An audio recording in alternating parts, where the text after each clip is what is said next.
By 7:12 p.m., table 12 had already run out of still water. The coffee urn near the ballroom doors was sputtering, and my father was on his third story about the old days at County Transit, like he was doing a victory lap before dessert. The Rosemere Hotel had printed his name in gold script on a whiteboard easel outside the Ashcroft Ballroom. Patrick Keene Retirement Dinner. 118 guests. Thank you for 31 years of service. Someone from HR had added a spray of blue ribbon to the corner, and my Aunt Deirdre said it made him look important enough for a campaign launch. Inside, everything was navy and silver. Navy chair sashes, silver charger plates, folded place cards with tiny clocks stamped in the corner.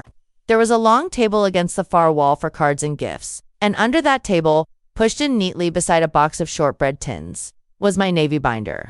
I'd put it there myself at 6:41, right after I signed in at the welcome table and before anyone could hand me another job.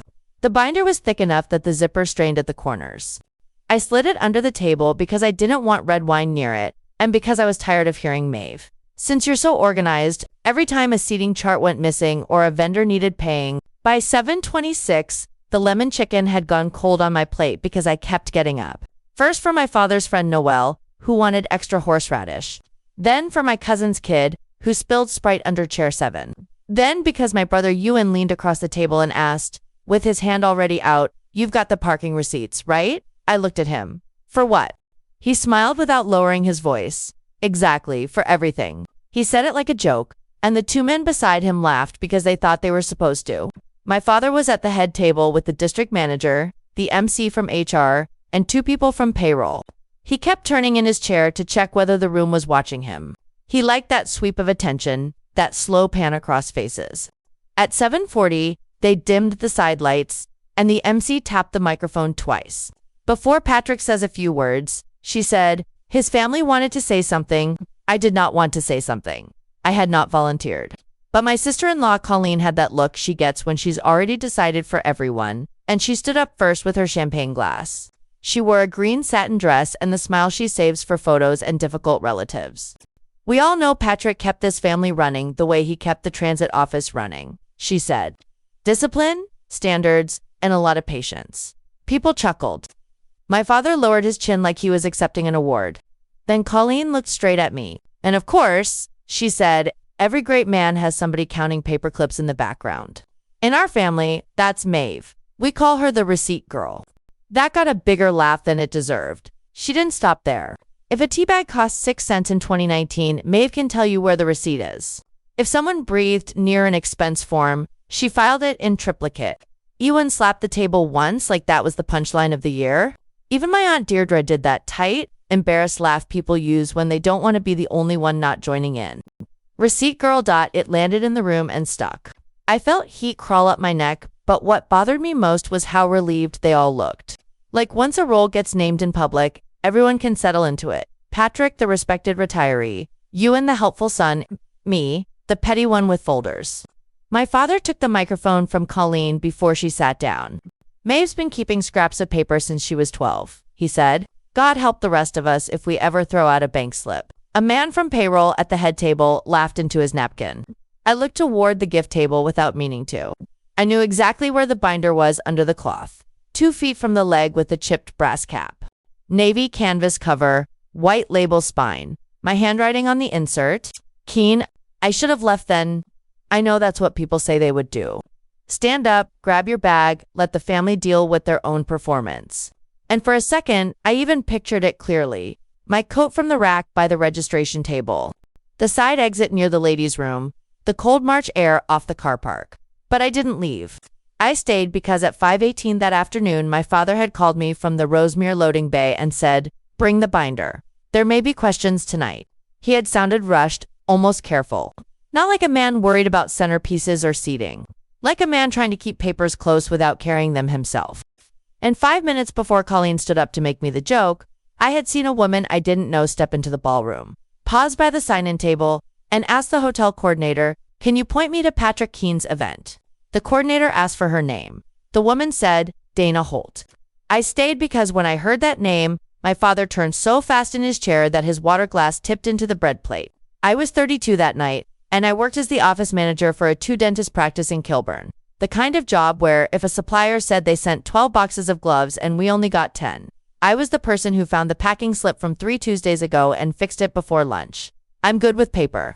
Better with paper than with people, if I'm honest. That has always been my flaw in my family.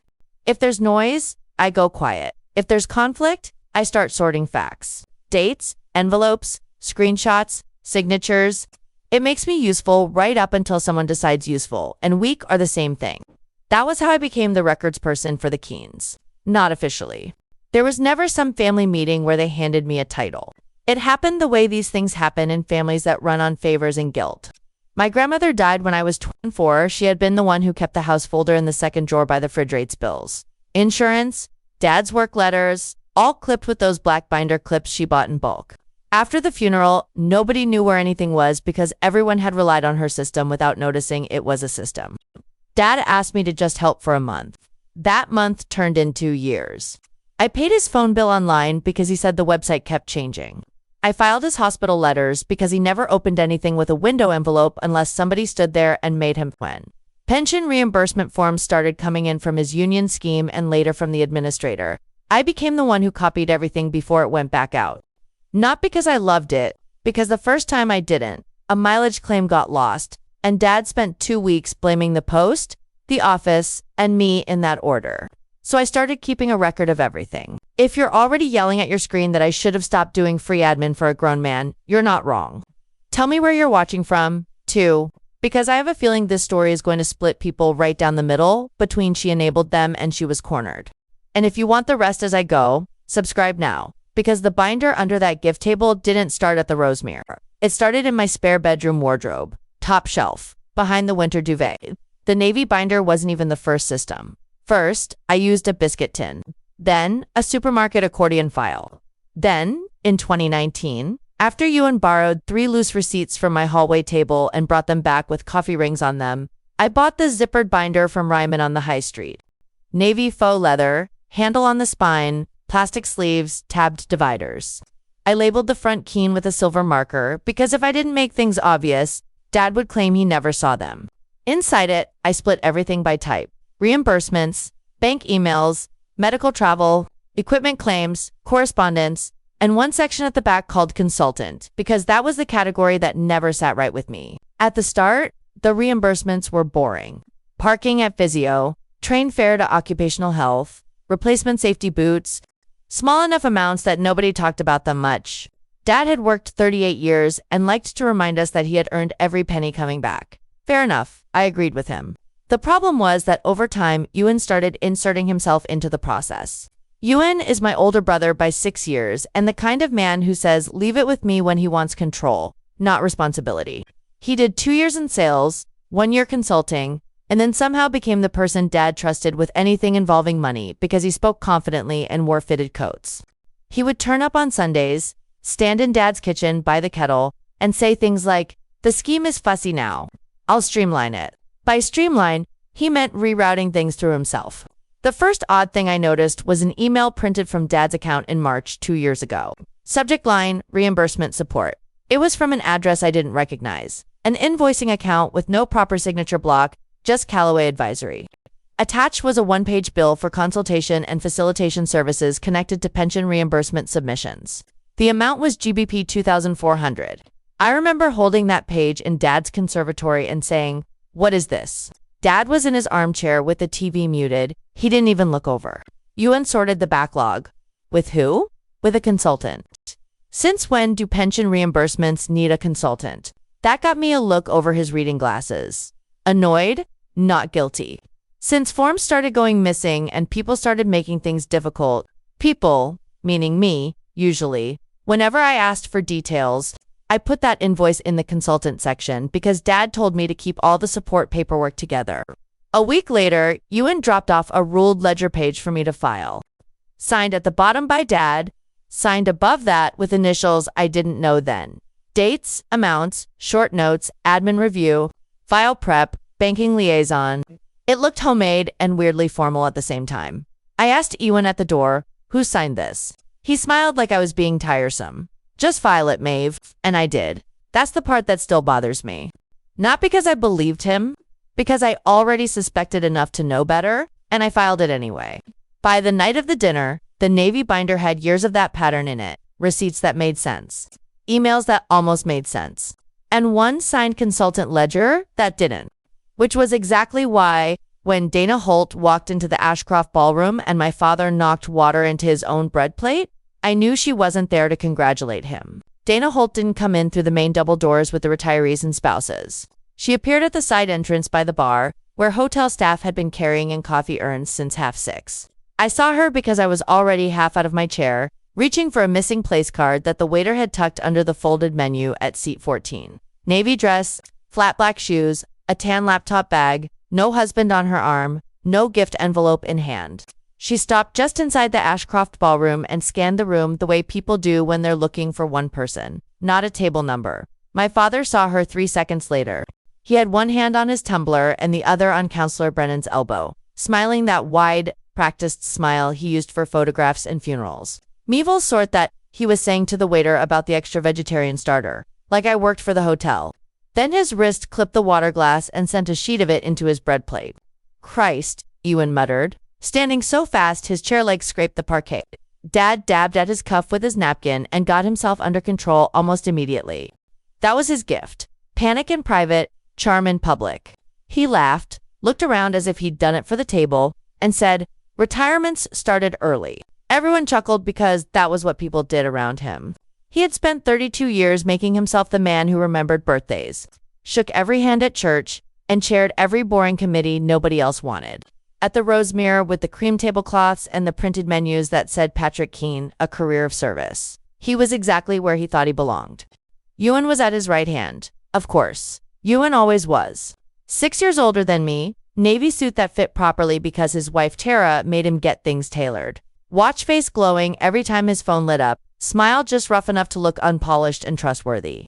If Dad was the public version of duty, Ewan was the family version of success. He sold kitchens, talked fast, and acted like confidence was the same thing as competence. My Aunt Nuala had already done the rounds telling 3 different people, Ewan's been a tower for his father these last few years. Not me, never me. I was useful in a way that vanished as soon as the task was done. I know that sounds self-pitying, but I can tell you the exact shape of it. On the first Sunday of every month, Dad would ring me at 8:12 a.m., right after Mass and right before he drove to SuperValue. "You near your laptop?" he'd ask. Not hello, not are you busy. Then he'd read numbers off crumpled receipts while I logged into his pension portal, checked claim references, printed confirmations, and told him which envelopes to keep. If I reminded him to sign something, he'd say, "That's your department." If I asked where a receipt had come from, he'd say, "You're better with that paperwork stuff than me." At Christmas, if anyone thanked me for helping him, he'd wave a hand and say, Maeve likes her lists. As if I was scrapbooking, not keeping his deadlines from slipping. There had been one Sunday in February last year when I was at my kitchen table in Kilburn with cold tea and 3 open tabs on my laptop, trying to reconcile a reimbursement for train fare to St. Jude's Clinic. Dad had called from Ewan's house. I could hear Cutlery and Tara's kids shouting over a cartoon. "Asked Maeve," Ewan had said, not even to me, just into the room. "She'll know where the form is." Dad put me on speaker without warning. "Where's the consultant invoice from that crowd?" "What crowd?" I'd asked. "KCSK something. The support people." There was a pause, then Ewan came on. Voice breezy. "Callaway Advisory. Don't make a federal case of it, Maeve. It's for admin support." I remember looking at the reimbursement guidance on my screen. It had a bullet point list under non-allowable expenses. Third-party administrative fees were clearly excluded. Then why is it going with the pension claim? I asked. Another pause. Longer that time, Dad came back on. "Because that's how they told us to bundle it." "Who told you?" "No one's asking you to solve a murder," Ewan said, laughing, but it had an edge to it. "Just file the thing." I filed it because that was the groove I had been worn into. Query, silence, deflection, task. Back at the Rosemere, I slid the place card into line with the cutlery and looked up. Dana had reached the registration table near the easel with Dad's retirement photo on it. Sandra from HR was rifling through the guest list, smiling too brightly. Dana showed her something, an ID card. I think Sandra's smile shifted shape. Ewan followed my line of sight. "Who's that?" I said. "You tell me." He didn't answer. He tugged once at his cuff, exactly like Dad had done with the wet sleeve, and leaned down toward him. Their heads went close together for 2 seconds. Dad's smile stayed fixed, but the color had drained out around his mouth. Then he looked straight at me, not at Sandra, not at the hotel manager, at me as if I was the cupboard where all the mess had been stored. And that was the real family hierarchy in one glance. Ewan got trusted, Dad got admired, I got used. The first thing I kept that I wasn't asked to keep was a parking ticket from the county records office. Not a fine, a hand display slip. It was printed on thin yellow paper, the kind that fades if it sits in sunlight. Thursday, March 14th, 10:37 a.m., County Hall Car Park. 2 hours paid, GBP 3.80 by card. I remember the time because Dad had rung me at 8:16 that morning, annoyed that I hadn't answered on the second ring. I need you to pop into pensions for me, he said, like the office was around the corner from my kettle. They're saying one of the forms has to be certified. I was standing in my hallway with one shoe on, trying to find my work lanyard. Dad, I've got a client call at 11. It'll take 10 minutes. You're good with them. If I go in, they'll make a meal of it. That was always the line. I was good with forms, good with cues, good with being talked down to by people behind glass screens. He was good with speeches and handshakes. He texted me a reference number at 8:22. No hello, no please. Just claim ref PR 44819K. Bring ID, ask for Maureen if they're then. At 8:31, Ewan sent a PDF to my email with the subject line, "Print this for Dad." I opened it at my kitchen table while my toast went cold. The attachment was called KCS_advisory_invoice_10to7.pdf. One page, clean formatting, no VAT number that I could see, and the wording was strange. Consultancy support, pension reimbursement, collation, and administrative liaison. Fee GBP 4,850. At the bottom, it said payable to Callaway Advisory with an IBA and I didn't recognize. I rang Ewan. He picked up with cartoons blaring in the background. What's KCS? I asked. He exhaled like I'd asked him to explain gravity. It's just a consultant Dad used. For what? For pension stuff? You have the invoice. Yeah, I have it. But the pension guidance says third-party administrative fees aren't claimable. There was a pause, but not a confused one. More like he was checking who might hear him. Maeve, don't get forensic. Dad said it belongs in the pack. I'm not putting in something that doesn't match the rules. You're not putting anything in, you're dropping off documents. There's a difference. That sentence stayed with me. I printed the invoice anyway because Dad had trained me over years to separate my doubts from my errands.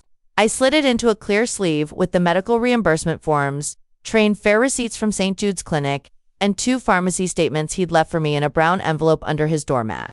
On the front of the envelope, in Dad's blocky handwriting, he'd written, Maeve, don't staple.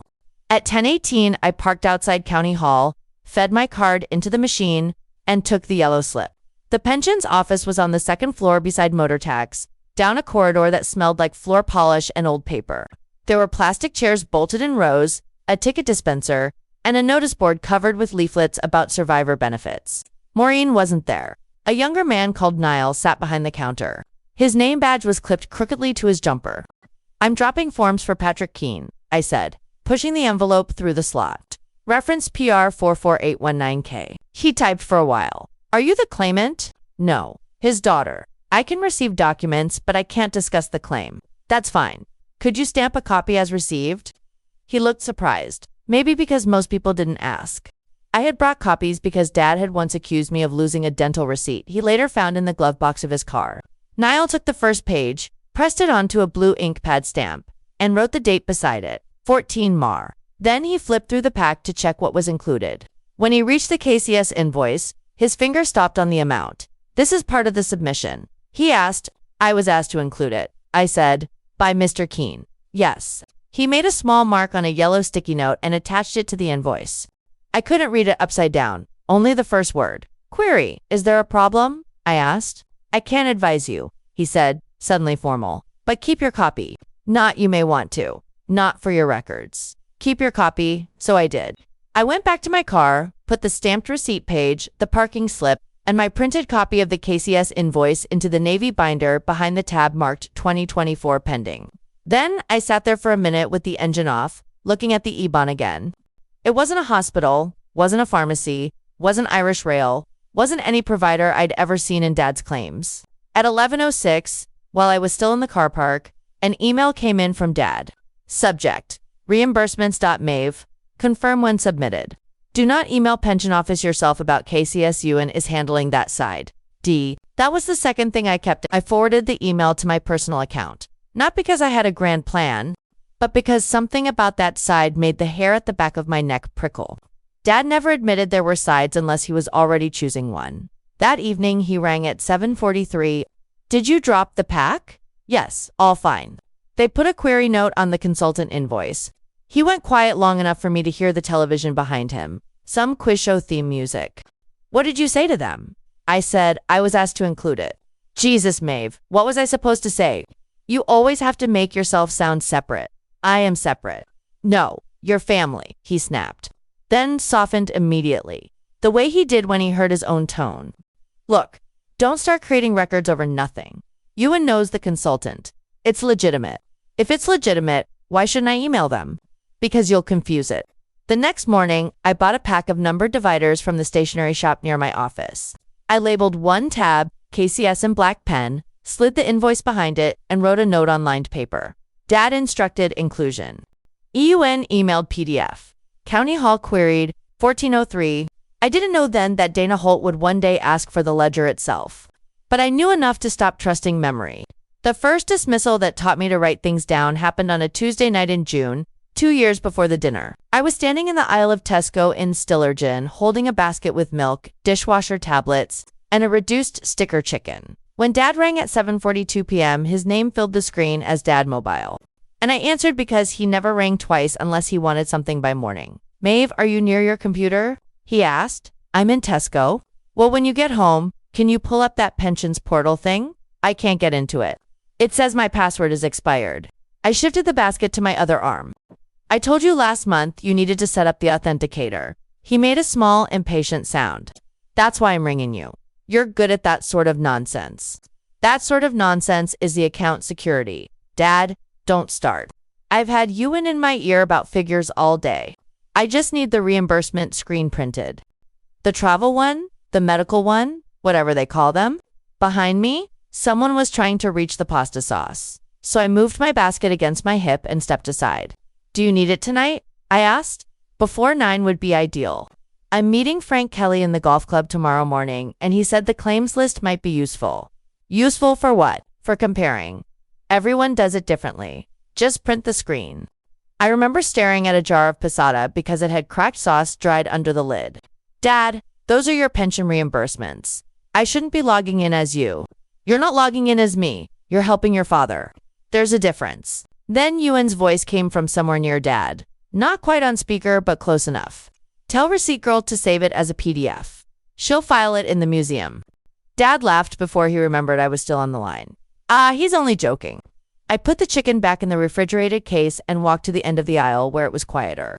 I'm not doing it tonight, I said. If you want, I'll sit with you on Saturday and you can log in yourself. There was a pause. Then Dad said, flatly, never mind. I'll ask someone who isn't making a federal case out of a password. He hung up. At 8:16 p.m., Ewan texted me a screenshot of the portal login page with Dad's username visible and wrote, Drama Queen. He only asked for a printout. I didn't answer. I saved the screenshot to the folder on my laptop called Dad Admin. Not because I was building a case, but because I'd learned that if I didn't keep the thing later, I'd be told the thing never happened. The second dismissal was at my parents' 40th anniversary lunch that October at La Vista, the Italian place beside the canal with the dark red awning and the narrow tables. Ma'am had booked for 14 people at 1 o'clock. I arrived at 12:38 with a cake in a white bakery box from O'Donnell's, and the waitress asked if I was the daughter with the list. I had the list because Ma'am had sent me 6 WhatsApp messages about Uncle Brendan needing a chair without arms, Auntie Sheila not sitting near the draft, and Dad wanting the bill handled discreetly because no fuss. When the seating started, Dad stood at the top of the table and began moving place cards I'd written the night before. No, he said. Picking up mine, Maeve can go down there. Ewan should be beside me. He'll know half the stories. My card ended up at the far end, between Uncle Brendan's walking stick and a high chair they had brought for my cousin's toddler. Ewan sat at Dad's right hand, tapping his phone beside the bread basket. I heard Dad say to Frank Kelly, who had joined last minute and somehow got a seat, Ewan's been helping me get the retirement bits in order. Sharp with numbers, that lad. Frank glanced down the table at me, and Maeve, Dad lifted his wine glass. Maeve keeps the receipts. Very important job, apparently. A few people laughed, not cruelly exactly, more because Dad had delivered it like an old joke. I smiled the way women and families learn to smile when there's cutlery in their hands and no clean way to object. After the tiramisu, the waitress brought the bill in a black leather folder and set it near Dad. He didn't open it. He pushed it down the table toward me. "Sort that, will you?" he said. "Take the cash from Brendan and Sheila, put the rest on my card, and keep the receipt so your mother doesn't ask me in 3 months." Ewan leaned back in his chair. "Careful, Dad." She audited the Parmesan. I opened the folder. The bill was GBP 612.40, with a handwritten note at the bottom. Deposit paid GBP 100 cash 0310. I paid 512 British pounds and 40 pence on Dad's blue boy card while he posed by the cake with Ewan and Frank. When the card receipt printed at 3:17 p.m., I put it in my purse because Dad had asked me to, and because if I didn't, Ma'am would indeed ask him in 3 months, and somehow it would become my fault for not keeping it. The third dismissal looked like a favor, so ordinary I almost missed the shape of it. It was a Thursday the following spring, April 27th. Rain was blowing sideways against the windows of my flat, and I had a work call at 10. At 9:12 a.m., Dad forwarded me an email from his personal account. The subject line was FWKCS reimbursement support, signatures required.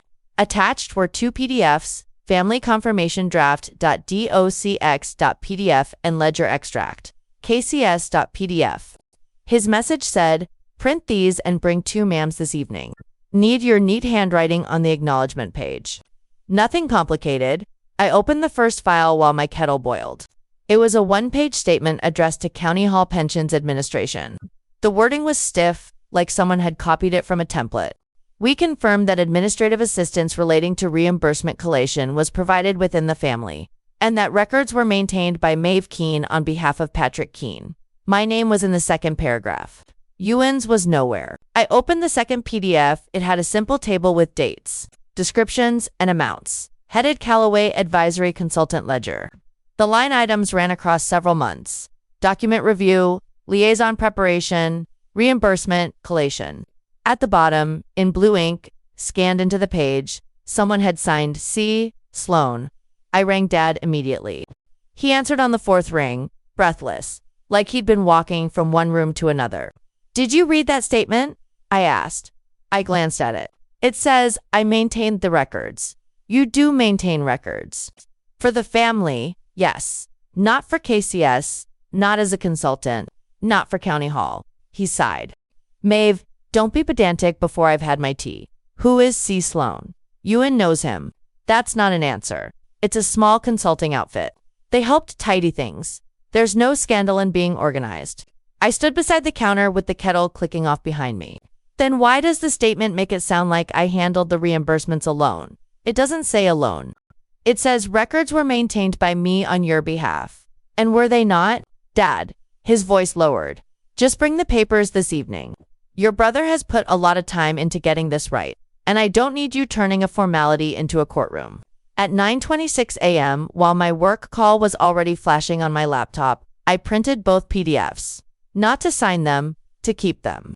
I hole-punched the statement, the ledger extract, and the email header, then slid them into the navy binder behind the KCS tab. On a yellow sticky note, I wrote, "Dad asked for signature, Elwin connected to consultant. Statement names me, not Ewan." Then I capped the pen, joined my meeting late, and left the unsigned pages on my desk where I could see them all day. The summons came 2 nights after the La Vista lunch at 8:14 p.m. while I was standing in my kitchen rinsing tomato sauce off a wooden spoon. Mom sent it to the family group chat, the one called Keen's with a shamrock emoji. Dad had added and Ewan had never responded to unless money or tickets were involved. Mom wrote, "Maeve, your father's retirement dinner is confirmed for Saturday the 18th of May, 7 p.m., Rosemere Hotel. We've included you at table 3. Please arrive no later than 6:30 for family photos." Before I could type anything, a second message appeared. "And please don't bring work folders or make this about paperwork. It's Dad's night." I stood there with the spoon under the tap until the water splashed onto my sleeve. Then Dad replied with a thumbs up emoji, which was worse than a sentence because it meant he approved the warning without having to own it. At 8:19, Ewan added, "Yeah, Maeve, leave the archives at home." One night off from being receipt girl, I dried my hands slowly on the striped tea towel hanging from the oven handle. My phone screen had already dimmed, so I tapped it awake and took a screenshot. The little timestamp at the top read 2019. I saved it to the folder on my phone labeled Dad Pension Admin, the same folder where I had screenshots of portal logins, forwarded bank emails, and the family confirmation draft Dad wanted me to sign. I didn't answer in the group chat. Instead, I texted Mom privately. Am I being invited as family, or are there conditions? The three dots appeared, vanished, appeared again. Then she wrote, "Don't start, Maeve. Everyone has worked hard for this evening. Your dad deserves dignity." I typed, "I haven't done anything undignified." Her reply came fast. "You know what I mean? No interrogating you in, no embarrassing your father, no binder on the table." The sauce on the stove started popping, little red spots landing on the white enamel. I turned the burner down and read her message twice. "No binder on the table," I wrote back. "Understood." That was not the same as no binder. The formal invitation arrived the next morning in a cream envelope, hand-delivered through my letterbox with no stamp. Mom must have dropped it off on her way to Pilates because it was there when I came back from buying milk at 7:35. The envelope had my name written in her neat blue fountain pen, Maeve Keene. Inside was a heavy card with gold edging. Patrick Keene Retirement Dinner, Rosemere Hotel. Ash Room, Saturday the 18th of May. Drinks reception, 6:30 p.m. Dinner, 7:15 p.m. Dress, cocktail attire. A smaller printed note was tucked behind it. Family photographs at 6:30 sharp. Please do not bring additional guests. Please direct any speeches or presentations to Ewan by the 10th of May. Ewan, of course. At the bottom, in Mom's handwriting, she had added, "Navy or black would be best for photos. Nothing too bright." I placed the card on my kitchen table next to my rent invoice and the unsigned family confirmation statement. For a minute, the three pieces of paper looked like they belonged to different versions of my life. The daughter, the tenant, the scapegoat in training. That Saturday, I chose a navy wrap dress with 3/4 sleeves because it didn't wrinkle and had no sentimental history attached to it. I put on low black heels, not the silver ones Mom liked, because the silver ones pinched by the first hour and I wanted to be able to walk out if I needed to. I wore a small pair of pearl studs Grandma Keene had left me and a black wool coat even though May had been warm all week. Hotel air conditioning always made me cold. On the bed, I laid out everything before packing, like I was preparing for airport security. Into my black leather handbag went my wallet, keys, phone, lipstick, compact mirror, a folded tissue packet, 2 paracetamol tablets in their foil, and the Rosemere invitation. Into the navy binder went only what mattered. The first plastic sleeve held Dad's April 27th email with the subject line "Family Confirmation," printed with a header showing his email address and mine. Behind it was the unsigned statement naming me as the person who maintained reimbursement records on Patrick Keene's behalf. The second sleeve held the Callaway Advisory Consultant Ledger Extract, with C. Sloan signed at the bottom, and the line items Dad had told me not to overthink. The third sleeve held Ewan's text from March, printed from my phone. Dad's login is PIN74. He needs screens for the pension thing. Don't make it a crusade. I had printed the screenshot at the library for 20 cents because my home printer kept leaving a pale stripe through the dates. The fourth sleeve held 3 bank emails Dad had forwarded me with reimbursement references ending in 418, 422, and 437. I clipped those together with a silver binder clip. The fifth sleeve held receipts I had personally scanned for Dad over the last 2 years. Pharmacy, physio, travel mileage, and a hotel invoice from Belfast with a handwritten note from Dad saying, "File for pension reimbursement." At the front, I put one lined page with my own handwriting, dated Saturday the 18th of May for 10 p.m. It said, "I am attending Dad's retirement dinner at the Rosemere Hotel. Mom asked that I not bring paperwork. Dad has asked me to sign a statement I believe is incomplete. I am not signing anything tonight." I did not pack the whole archive. I left the older grocery receipts, utility statements, and Mom's charity raffle stubs in the shoebox under my desk. This was not about proving I was organized. It was about not letting them pretend I had imagined the documents. At 5:52 p.m., I booked a taxi through the CityCab app. The driver's name was Aaron, registration ending 9FJ, arriving in 6 minutes. I watched the little car icon crawl along Willow Street while I stood by the front door with my coat over my arm and the binder flat against my ribs under it. When the taxi pulled up at 5:59, Arun leaned over and pushed the passenger door open. "Rosemere Hotel?" he asked. "Yes," I said, sliding into the back seat. "Wedding, retirement, dinner." He nodded at me in the rearview mirror. "Big night then." I looked down at the navy binder on my lap, hidden under my coat, and smoothed my thumb over the metal corner protector. Apparently, I said, we drove past the pharmacy where I used to collect Dad's prescriptions, past La Vista with its white tablecloths visible through the window, and onto the ring road toward the Rosemere. At 6:18, my phone buzzed. UN. Where are you? Mum's freaking. Remember? No weird folder. I stared at the message until the taxi stopped at a red light. Then I typed, I'm on my way. I did not answer the folder part. The taxi pulled under the Rosemere Hotel awning at 6:24 p.m., according to the clock on Arun's dashboard. Rain had started properly by then, thin silver lines in the headlights. And the hotel doorman was holding a black umbrella over an older couple stepping out of a Range Rover. I paid through the app, thanked Arun, and waited until he'd pulled away before I adjusted the binder under my coat. It wasn't elegant. The navy spine pressed against my ribs every time I breathed in, but my handbag was too small and I wasn't leaving it in a cloakroom. Not after Dad's email. Not after the unsigned statement Mum had tried to turn into a family favor. Inside, the Rosemere smelled of lilies, coffee, and floor polish. The lobby had cream marble tiles and a long brass-framed mirror where I caught myself looking exactly like the daughter everyone expected. Navy dress, pearls, careful smile, nothing sharp enough to cut anyone. A sign on an easel pointed left. Keen retirement dinner ASAC. Room drinks reception, 6:30 p.m. dinner, 7:15 p.m., speeches 8:05 p.m. Underneath, someone had tucked the evening program into a clear acrylic holder. I took one before anyone could tell me not to. It was heavy cream card with Dad's work photo on the front, the one where he looked kindly and tired and harmless. Inside, the schedule listed welcome from Ewan Keen before Dad's speech. That was new. On the invitation, Ewan had only been down for the photo slideshow. I ran my thumb over the ink until it smudged slightly. There were guests gathering by the entrance to the ash room, coats still damp, faces pink from the weather. Dad's old colleagues wore navy suits and retirement watches. Mum's church friends had fascinators clipped into sprayed hair.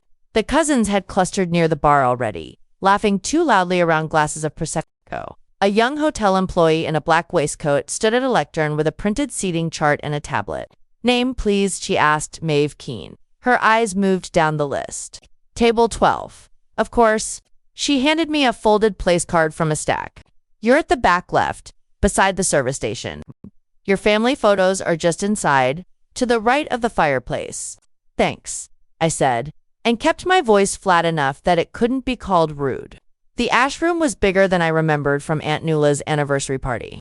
3 chandeliers, dark green walls, gilt trim around the ceiling, and tall windows curtained in gold velvet. 12 round tables were set for 10, except the top table, which ran long across the far end on a low riser. Dad's name was printed on a banner behind it. Martin Keen, 38 years of service. There were framed photographs on 2 display boards near the fireplace. Dad receiving awards, Dad shaking hands with executives, Dad beside a charity golf banner, Dad with Ewan at some conference dinner. One photo of me had made it in. I was 16, holding a tray of tea at Dad's office open day. The guest count was written in blue pen on a clipboard lying beside the photographer's camera bag. 118 confirmed. 6 children's meals, 2 gluten-free, 1 vegan. I only saw it because I had to step around the bag when one of the cousins blocked the aisle. Maeve? Mum's voice came from behind a large arrangement of white roses on a pedestal table. She had on the green satin dress she wore when she wanted people to say she looked younger than she was. Her lipstick was perfect. Her eyes went straight to my coat. You're late for photos, she said. It's 6:29. The photographer's been waiting. She leaned in to kiss my cheek, but her hand brushed my left side, feeling the edge under the wool. I stepped back half an inch. Her smile stayed fixed for the room. Maeve, Mom, what is that? My coat. Don't be clever. Before I could answer, Ewan appeared with a glass of whiskey in one hand and a folded stack of cue cards in the other. His tie was silver, his hair still wet at the temples, like he'd redone it in the hotel bathroom. There she is, he said, loud enough for 2 aunties to turn. The records department has arrived. Mum gave him a warning look, not because he'd been cruel, but because he'd done it before the right moment. I looked past him at the seating chart on the lectern. Dad and Mum were at the center of the top table. Ewan was beside Dad. I was at table 12 with Dad's former payroll assistant, 2 second cousins from Cork, and a retired facilities manager named Brian Lacey who used to send me birthday cards when I was small. Table 12, I asked. Ewan shrugged. Numbers were tight. You said you didn't want fuss. I didn't say that. You imply things. He sipped his whiskey. Anyway, you'll be near the exit if you need to file anything. Mom said, enough. But she said it softly, the way you tell a dog not to jump when you're also laughing at it. The photographer called for immediate family. Dad was by the fireplace with his arm around a former board member, smiling like the evening had already been declared a success. When he saw me, his expression flickered. Not guilt exactly. Calculation. His gaze dropped to my coat, then to my handbag, then back to my face. Mavi, he said, opening his arms. You made it. I walked into the photo area but didn't hug him. Congratulations, Dad. He held the pose anyway, one arm hovering near my shoulder until the photographer told us to move closer. That was when I noticed Paula Greaves standing beside the second display board. Paula had worked in pensions administration before she retired 2 years earlier. She was small, sharp-eyed, and always wore a brooch shaped like a bird. Tonight, it was a silver swallow pinned to a black jacket. She wasn't smiling at the photos. She was looking at the program in her hand, then at the top table, then at the stack of envelopes beside Ewan's cue cards on the mantel. When Dad turned to greet another guest, Paula stepped nearer to me. You weren't meant to be on table 12, she said quietly. I kept my eyes on the photographer, adjusting his flash. What? I saw the draft plan on Wednesday. You were top table, between your mother and the chair of trustees. She folded her program once, very neatly. And Dana Holt was on table for the name, hit like a hard tap on glass. Dana Holt is here. Paula's eyes moved over my coat again, but not like Mum's had. She looked as if she understood why someone might carry weight into a dinner. She was due at 6:40, Paula said. Compliance people are never late unless they want to be noticed. Across the room, Ewan placed the envelopes into the inside pocket of his jacket and patted it once. Dad saw him do it and gave the smallest nod. The photographer said, Keen family. Big smiles now. Mum took my elbow and squeezed hard enough to warn me. I smiled for the camera with the binder pressed between my ribs and my father's retirement banner hanging above us like a verdict waiting for the right witness. The flash went off twice, and the photographer waved us closer like we were a normal family that didn't communicate through elbow bruises and warning smiles. Lovely, he said. One with just Mr. Keen and the children.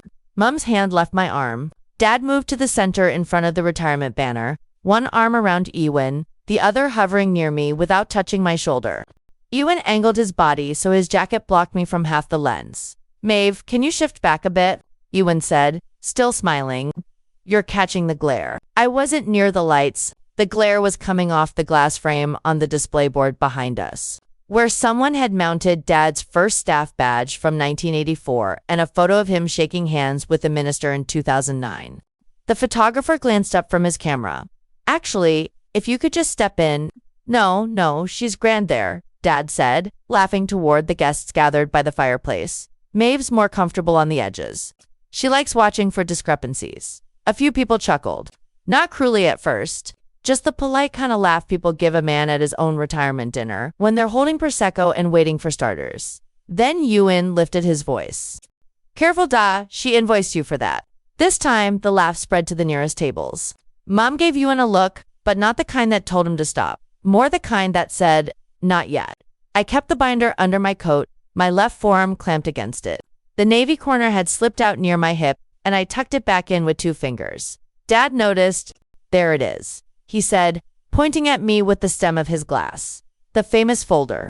It's just paperwork, I said. Just paperwork, Ewan repeated in a theatrical whisper to the people nearest him. That's what she calls 6 years of till receipts and parking stubs. A woman from Dad's old office, Deirdre something, leaned toward her husband and said, Is that the daughter who tracked the sandwich claims? I had never tracked sandwich claims. I had matched travel receipts to pension board reimbursement emails because Dad kept forwarding them to me at 11:40 at night with subject lines like, Can you tidy this before payroll? Asks. But I could feel the story they preferred settling around me. Neater than the truth and much easier to laugh at. The hotel coordinator, a young man with a copper name badge that said LIAM, appeared beside the top table holding a clipboard. Mr. Keen, we're ready to seat for dinner, he said. Soup will go in 8 minutes. Brilliant, Dad said. Everyone, find your places. No fighting over me. As people drifted toward the round tables, I turned toward the ashroom doors. I could see the hallway beyond them, cream carpet, brass lamps, the wet umbrellas stacked by the cloakroom. My coat was already on. If I walked out then, I could be at the bus stop by 7:10 and home before the speeches. The binder would stay with me. The jokes would burn out without my face there to feed them. I took 3 steps. Maeve? It was Paula Greaves from table 12. She was standing by the service station with her cane hooked over one wrist and her reading glasses low on her nose. In her other hand was a white place card. I stopped. What is it?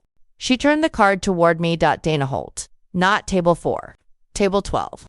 The name was printed in the same navy script as the other cards, but there was a faint gray smudge on the lower edge, like it had been handled recently.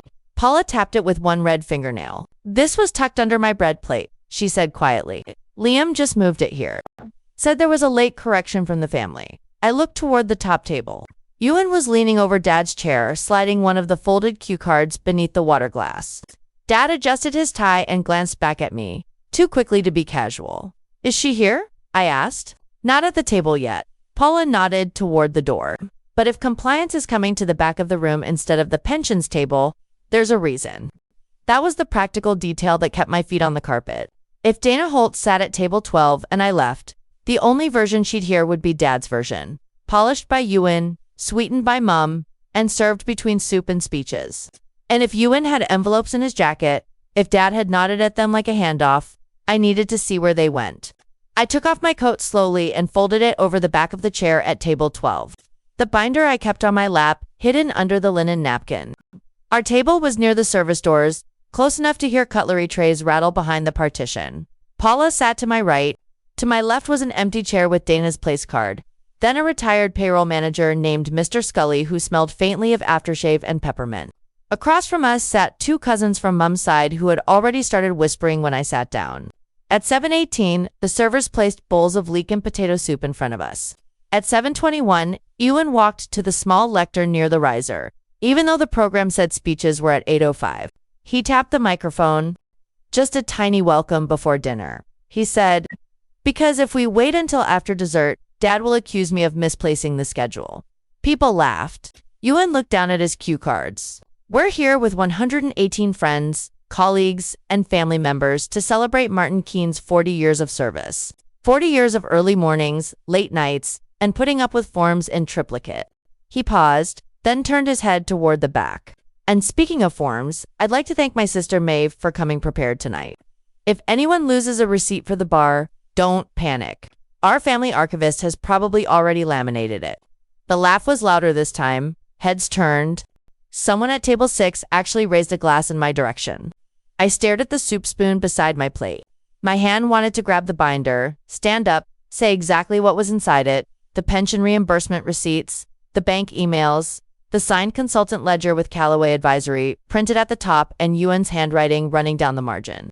But that would make me look like the woman they had just described. Petty, dramatic, desperate to correct a joke. Paula did not laugh. She lifted her water glass and took one small sip. Ewan wasn't finished. Now, Maeve's attention to detail has been a blessing to this family, he said, smiling as if he were praising me. Sometimes a loud blessing. Sometimes a blessing with color-coded tabs. But still, Dad put his hand over his mouth, pretending to hide a grin. Mom looked down at her place setting. She moved her fork 1 inch to the left, then back again. And tonight, Ewan said, we're keeping things light. No spreadsheets, no family audits, no interrogations about who owes who €6 for petrol in 2019. A man near the front called, here, here. My face felt hot, but my mind went oddly practical. Dana's empty chair. Ewan's envelopes. Dad's cue card under the water glass. The program in my bag showing Ewan's added welcome. The binder under my napkin, solid against my knees. Then Liam appeared at the ashroom entrance with a woman in a charcoal coat beside him. Mid-40s, dark hair pinned back. No drink in her hand, leather document case under one arm. She scanned the room once, not like a guest looking for a friend, but like someone matching a floor plan to a list. Paula leaned close enough that only I heard her. That's Dana Holt. Ewan had seen her too. His smile held, but his right hand went to the inside pocket of his jacket. I stayed seated. Dana didn't take the empty chair straight away. She stood behind it with her leather case held in both hands and looked toward the top table, where Dad was half risen from his seat as if he meant to greet her without making it obvious. Ewan kept talking into the microphone. Maeve has brought her famous archives tonight, I'm sure, he said, turning his cue card toward the room like it was part of the joke. If anybody needs proof they paid for parking in 2017, she's your woman. A few cousins laughed. Uncle Martin lifted his glass. Mum's face stayed fixed in that dinner photo smile, lips pressed too tight. Dana finally sat down beside me at table 12. Paula, on my other side, shifted her chair an inch closer to mine. Maeve Keene? Dana asked quietly. Yes.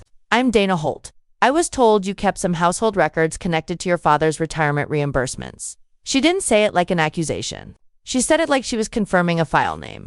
Before I could answer, Dad appeared behind my chair.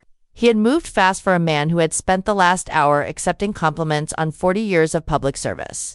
His black dinner jacket was open, and the gold retirement pin the department had given him was crooked on his lapel.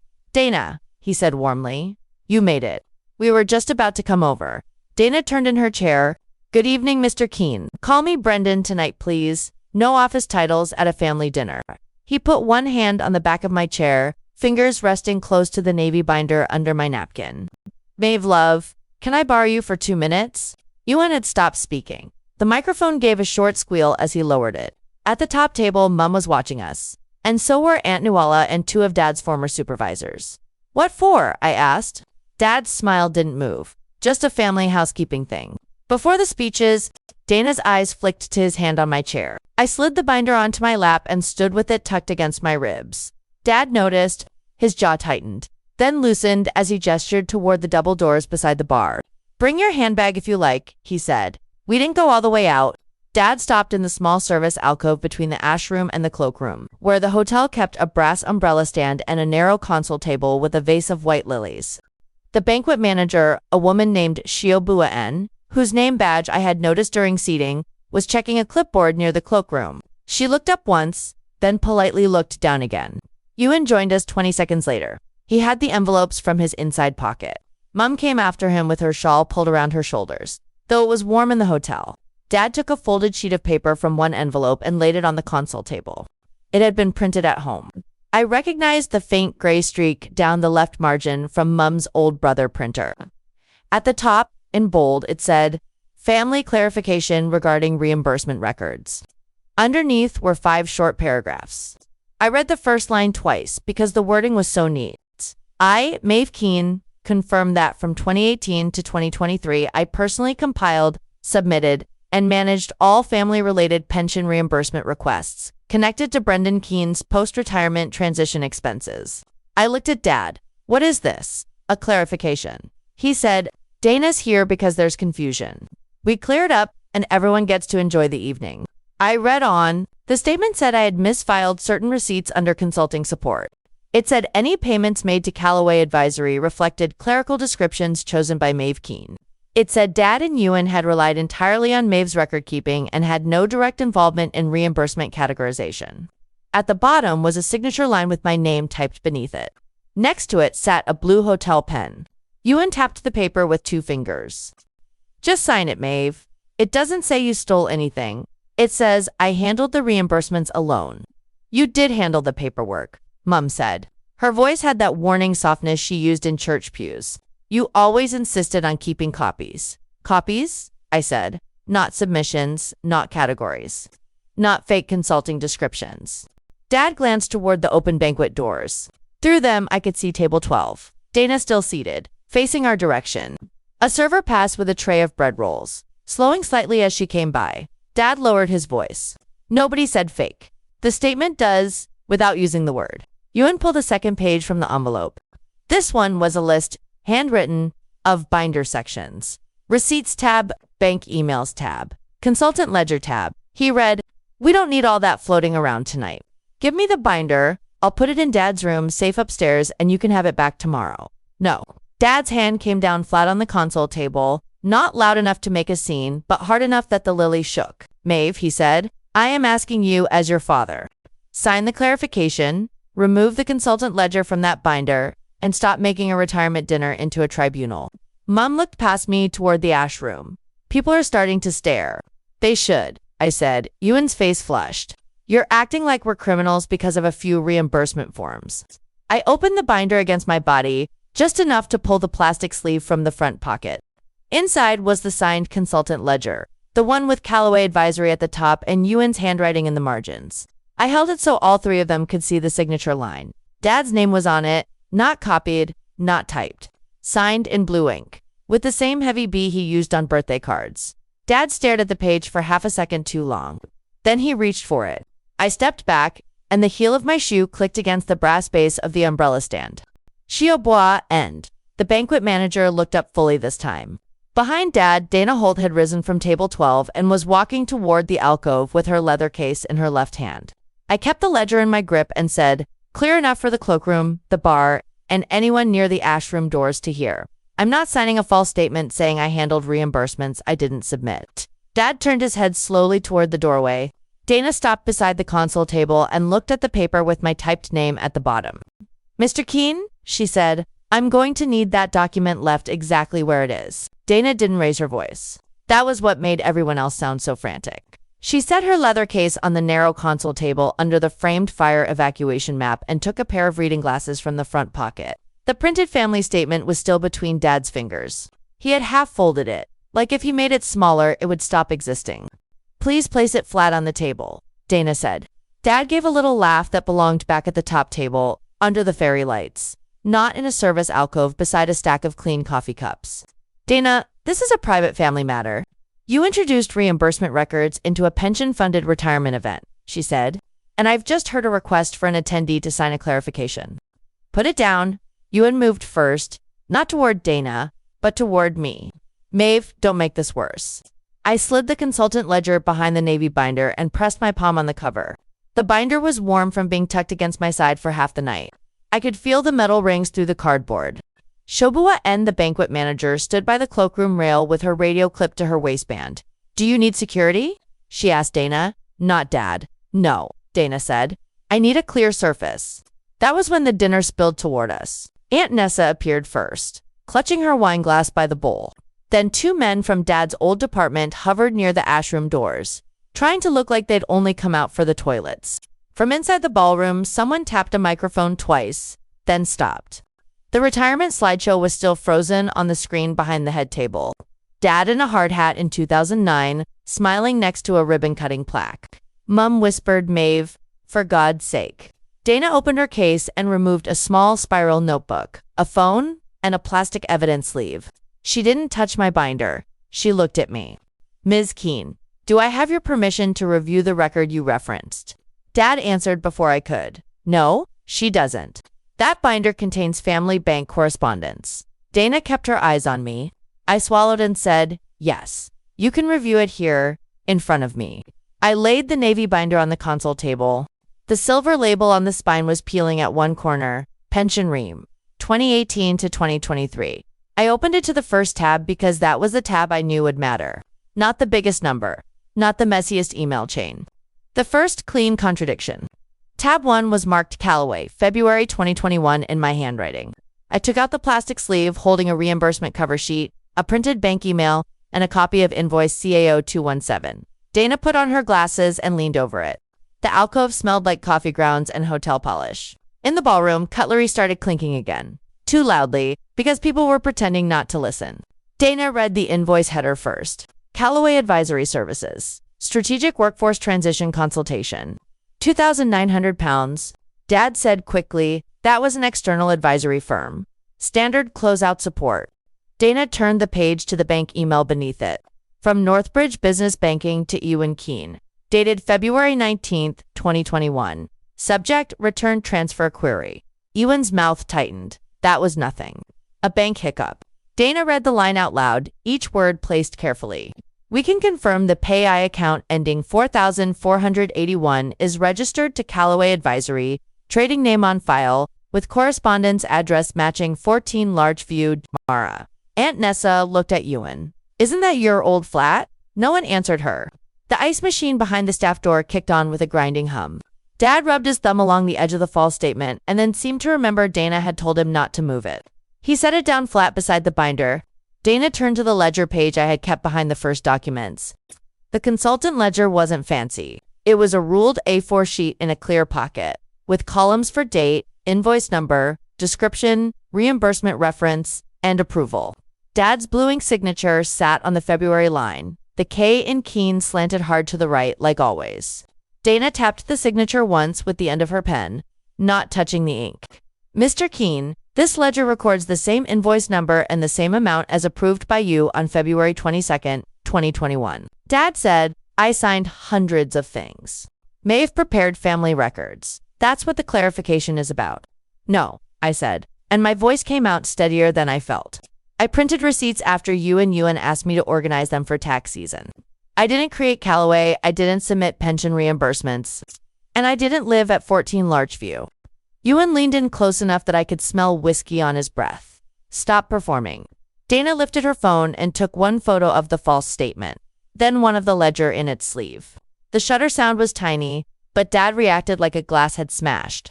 You don't have consent to photograph private family paperwork, he snapped. I have authority to preserve records relating to pension reimbursements under review, Dana said. And this document appears to attempt to assign responsibility after the fact. Mum's face went pale around her lipstick. It was only meant to calm things down. Dana wrote that sentence in her notebook.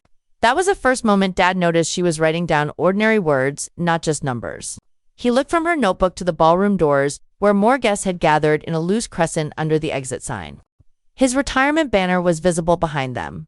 Thank you, Patrick Keene, 35 years of service. If you're watching this and you would have opened the binder right there, comment ledger below, because that first Callaway page was the crack in the whole family story. And keep watching, because what Dana did next didn't just ruin Dad's speech. It forced someone at table 4 to admit they'd signed for an envelope I was never supposed to know existed. Dana slid the Callaway sleeve back toward me, but kept the false statement on the table. Ms. Keene, I'm going to ask you not to hand this binder to anyone else tonight. Dad said, she's my daughter. Dana looked at him over her glasses. That is not a chain of custody. Then she turned toward Shiobua-en. Is there a private room available with a door, a table, and CCTV in the corridor outside? Shiobua-en nodded once. The Willow Suite, it's empty until tomorrow breakfast. Dad stepped into the doorway, blocking the route back to the ballroom. No, we are not parading my family through this hotel like criminals. I closed the navy binder rings with a sharp click and held it against my chest. We're not parading, I said. We're walking. Shiobua-en led us out of the service alcove through a staff door that opened behind the coat check. The dinner noise followed us in pieces cutlery. Somebody laughing too loudly. The band testing a keyboard note near the stage. Dad walked 2 paces ahead of Mum as if speed could turn this into his idea. Ewan stayed beside him, jaw working, phone in his hand with the screen turned inward. The Willow Suite was on the ground floor past the framed photos of weddings and charity lunches. Shiobua-en unlocked it with a brass-tagged key from her jacket pocket. Inside, the room was set for a breakfast meeting. 12 chairs around an oval table. A jug of water sweating onto a cork coaster. A flip chart with Welcome North Coast Dental Group faintly visible from the morning before. Dana asked, Shiobua-en, does this corridor have CCTV? Yes. Camera above the fire door. One facing reception. Shiobua-en pointed through the glass panel. The suite itself doesn't record audio or video. That's fine, Dana said. Please note the time we entered. Shiobua-en looked at her phone. 9:28 p.m. Dana wrote it at the top of a clean page in her notebook, then placed her work phone face up on the table. I'm going to review documents in front of everyone present. I'm not taking originals from Maeve tonight. If anyone needs to step out, say so now. Dad pulled out the chair at the head of the table and didn't sit. This is unnecessary. It's controlled, Dana said. That's the difference. I sat with the navy binder in front of me, both hands flat on the cover. The plastic smelled faintly of the hall cupboard at home, old paper and dust. Mum chose the chair nearest the door. Aunt Nessa stood against the wall, arms folded, her lipstick worn off from the dinner. Dana turned to me. Maeve opened to the February 2021 section again, then the next reimbursement after it. I unclipped the rings. The first few pages shifted with that soft scrape of plastic sleeves. I laid out, one by one, the Callaway invoice, the Northbridge email, and the ledger page with Dad's signature in blue ink. Dana didn't raise her voice. Invoice, CAO 217, dated 17th February 2021. Amount, £2,900. Supplier named Callaway Advisory Services. Description, Strategic Workforce Transition Consultation. She tapped the email printout with her pen. Banking email to Ewan Keene, dated 19th February 2021. Payee account ending 4481. Correspondence address, 14 Larchview, Dunmara. Ewan leaned over the table. I used that flat years ago. Plenty of old mail still went there. Dana looked at him. The email is not old mail. It confirms a payee created in February 2021. He sat back. Dad finally pulled out the chair and sat, but only on the edge. Yuan helped me with online banking. That doesn't make him a criminal. No one used that word, Dana said. I'm identifying who received instructions and when. She nodded to me. Next document. I turned to a pale green divider marked March 2021, travel and venue. In the first sleeve was a reimbursement request from Dad's Pension Transition Committee. I had written submitted by post 0803 in pencil at the top because I'd been tracking whether the forms arrived before the monthly cutoff. Dana read the form number aloud. PRF 44B claimant Patrick Keene. Reimbursement requested for member communication meetings, venue deposit, printing, and mileage. Total, £1,786.40. She pointed to the supporting receipts. Rosemere Hotel deposit, £300, dated 5th March 2021. Dunmara Printworks, £212.40. Mileage sheet for 4 trips to Northbridge Regional Office. Dad said, those were legitimate. I met people. I did work.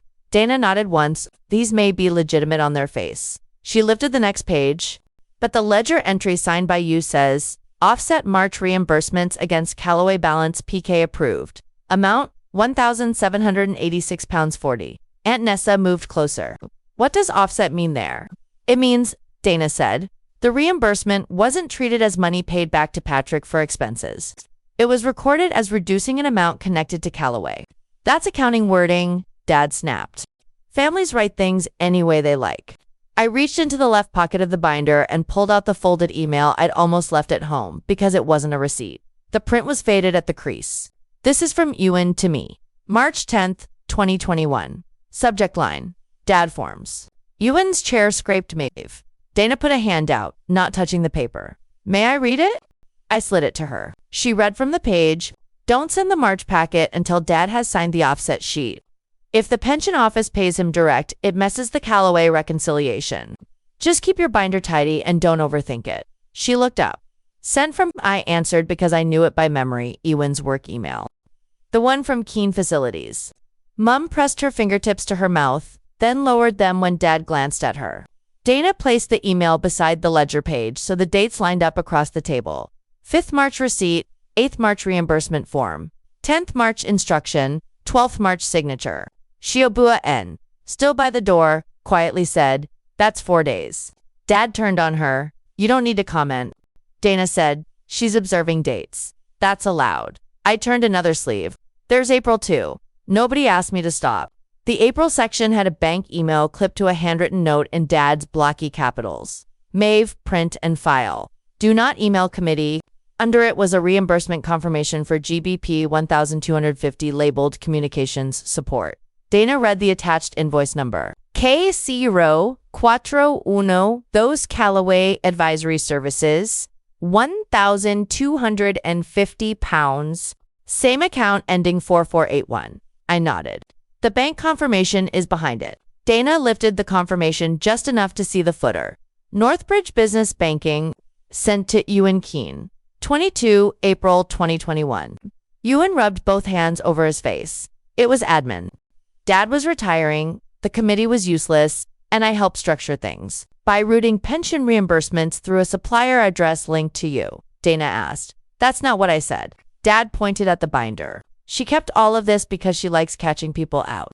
I looked at the page in front of me, at my own pencil marks in the margins, the neat ticks I'd made after posting forms, the dates I'd written because Dad used to shout from the kitchen that I'd lose his papers. I kept it because you told me I was irresponsible if I didn't. Dana turned to the false family statement again, the one Mum had tried to push at me before the speech is finished. She laid it at the far end of the document row. Tonight, Dana said, Patrick asked Maeve to sign that she handled reimbursements alone. These records show Patrick signed ledger offsets and Ewan received banking instructions tied to the supplier. That is a material contradiction. Dad's face went flat, the public dinner smile finally gone. I want a solicitor. That's sensible, Dana said. Until then, don't ask your daughter to sign anything else. From the corridor came a burst of applause through the walls, probably someone at table 6 starting a toast without him. Dad looked toward the door like the sound belonged to another version of the night. I slid the documents back into their sleeves slowly, keeping them in order: invoice, email, ledger, reimbursement, instruction. For once, nobody told me I was being petty about paper. Dana didn't argue with Dad about the solicitor. She closed her notebook, capped her pen, and said, "That's your right. Mr. Keene, I'm going to step out and make a call to my office. No one removed documents from this room." She looked at me when she said it, not because she doubted me, but because the navy binder was still beside my elbow. "I'll stay with it," I said. At 9:36 p.m., she left the Willow Suite with her phone pressed to her ear. The corridor light widened across the carpet for 2 seconds, and I saw 3 hotel staff at the far end near the service lift, one holding a tray of empty champagne flutes. The applause from the ballroom had turned into clapping along to music. Someone had decided the dinner needed saving. Dad stayed by the sideboard, staring at his retirement program as if the glossy paper might give him instructions. Mom sat down on one of the green chairs and rubbed the heel of her hand over her forehead. Ewan was the only one who moved with purpose. He walked to the window, then back to the table, then picked up his water glass and set it down without drinking. "This is a mess," he said finally. "But it's not what she's making it sound like." "She?" I asked. He glanced at me. "Dana, the auditor. She's looking at a few entries and trying to build a fraud case out of family admin." Dad said, "Ewan." "No, Dad, we need to be clear now." Ewan turned to Mum like he was presenting to a client instead of standing under a hotel wall sconce with his tie loosened. "The Callaway invoices were for consulting work. The pension reimbursements came through late, so some of the amounts were offset. That doesn't mean anyone stole anything." "Offset against what?" I asked. "Against the running balance," he said quickly. "What running balance?" He gave me the look he used to give me when I asked questions at Sunday lunch, and he wanted everyone to think I was being difficult. "Maeve, you kept half these papers yourself. Don't pretend you don't know how chaotic it was." Dad was retiring. There were committee events, venue payments, printing, travel, endless petty cash. I put my hand flat on the binder. "Petty cash doesn't create a consultant ledger." "It was poor wording," he said. "That's all." Philip Keene approved it because he trusted the family process. If anything, this proves Dad didn't understand the labels. Dad looked up sharply at that. He didn't like being made stupid, even as a defense. Mum whispered, "Ewan, stop." But Ewan had found his lane. "It's a misunderstanding. Callaway wasn't fake. It was just me helping with pension transition paperwork through a separate vehicle. The reimbursements were meant to be reconciled later. A separate vehicle." I said, "You mean Callaway Administrative Consulting, with the address above the dry cleaner in Luton?" His jaw tightened. I hadn't meant to say it. Not yet. But the moment he tried to turn the invoice into some messy but innocent vehicle, the second proof item in the binder started burning a hole in my memory. I opened the navy binder again, past the March and April sleeves, past the blue divider marked bank emails, to the section I had labeled Callaway, because I hated loose ends. The plastic sleeves crackled too loudly in that small room. Ewan said, "You don't need to rummage through everything." "I'm not rummaging." Dad took one step toward the table, Maeve. I pulled out the company's house printout I'd ordered the previous November after a reimbursement email bounced back from a Callaway address. It was 3 pages, stapled at the top left, with my pencil note in the margin. Checked the 14th of November, 7:42 p.m. I laid it beside the ledger. Callaway Administrative Consulting Ltd. I read, "Incorporated the 2nd of February, 2021. Sole Director, Ewan Patrick Keene. Registered office changed from Flat 3, Harrington Mews, to 16B Market Road, Luton. On the 18th of February, Mom stopped rubbing her forehead. Ewan's face didn't change much, but his ears went red. "Lots of people set up companies. That isn't illegal." "No," I said. "Setting up a company isn't illegal." I turned the second page around so Dad could see the filing. "But you told Dana Callaway was an outside consultant recommended by the pension committee." And Dad signed ledger entries, saying pension reimbursements were being offset against Callaway balances. "You both said I handled the reimbursements." Ewan leaned over the paper. "That printout doesn't prove any money was diverted." "No," I said again, because I wasn't going to overclaim proves Callaway was yours when the invoices were raised. I reached into the same sleeve and took out the small cream envelope I had almost forgotten about until Table 4 was mentioned. It had been tucked into my binder after Aunt Nuala handed it to me at Grand's memorial because she said, "This looks like one of your receipt things." On the front was written, "Pension Dinner Admin, Ewan to collect," in Dad's blocky capitals. Inside was a photocopy of a check stub from the family account, not the pension account. The family account Mom used for household transfers and Dad's golf subscription. The stub read, the 26th of March 2021, GBP 1,786,4, Callaway Admin, reimbursement float. Under memo, Dad had written, cover until PRF clears. Ewan stared at it. That, I said, tapping the date with my finger, matches the March reimbursement total. Same amount, Dana flagged. Same amount in the ledger. And it was paid to your company before the pension reimbursement cleared. Dad's mouth opened, then closed. Ewan recovered first. That was temporary. A float. Exactly what I said. It proves reconciliation. Then where's the repayment back to the family account? I asked. He looked at Mom. I'd have to check. I took out the bank email behind it. You did check.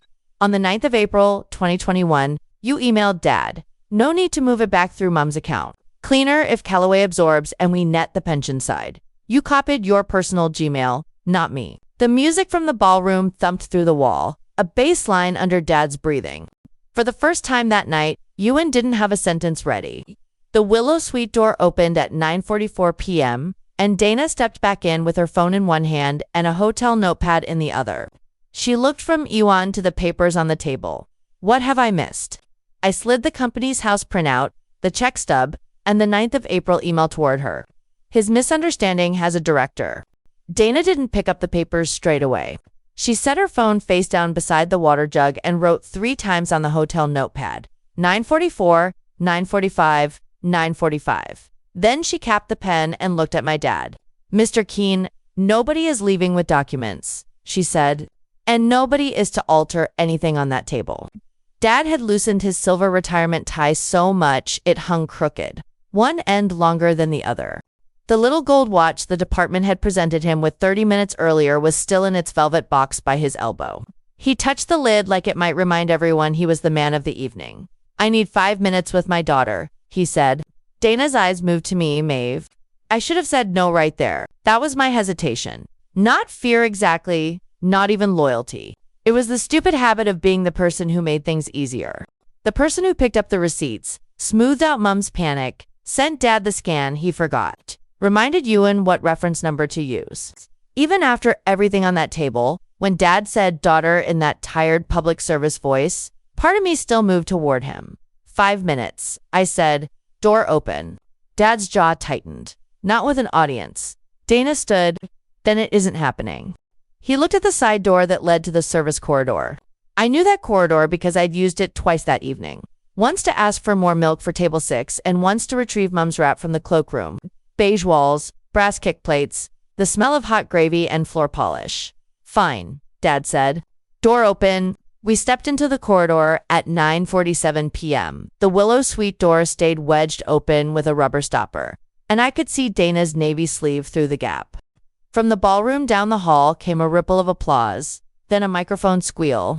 Someone was probably filling the silence with another story about Dad's service. Dad kept walking until we were beside a stack of folded banquet chairs and a metal trolley loaded with empty coffee cups. He lowered his voice. You have made your point. No, I said. The ledger made the point. He flinched at the word ledger. Not much, but enough. You don't understand the pension office, he said. They'll make this bigger than it is. They'll write phrases in reports that follow people. Your brother has a mortgage application pending. Your mother has church people at half those tables. I am trying to contain damage by putting it on me. He took a sheet from inside his dinner jacket. It was folded twice. Hotel stationery, Rosemere crest at the top in pale blue. He must have written it while Dana was on the phone, or Ewan had. The handwriting was Dad's block capitals, the kind he used on Christmas labels when Mom made him help. He unfolded it and held it out. I didn't take it, read it, he said, so I read it from his hand. It said, we, the Keene family, confirm that Maeve Keene managed the collection, storage, and submission of all pension reimbursement receipts between 2020 and 2023. Any errors, duplicate claims, or administrative irregularities were made by her without instruction from Patrick Keene or Ewan Keene. Funds were handled informally within the family and no personal gain was intended. Underneath, he had written spaces for 4 signatures. Patrick Keene, Shaban Keene, Ewan Keene, Maeve Keene, Maeve Keene. The neatness of it was worse than shouting. He'd even left Mom a line. You want me to sign that? I want you to help stop this becoming a fraud allegation, he said. You kept the binder. You dealt with the receipts. That is a fact. I kept copies because you kept losing originals. You enjoyed it, he snapped. Then softened immediately when a waiter came through the swing door carrying a tray of dirty plates. Dad turned his shoulder, smiled thinly, waited for the waiter to pass, then spoke again. You liked being necessary. That landed because there was a piece of truth in it, and I hated him for knowing where to press.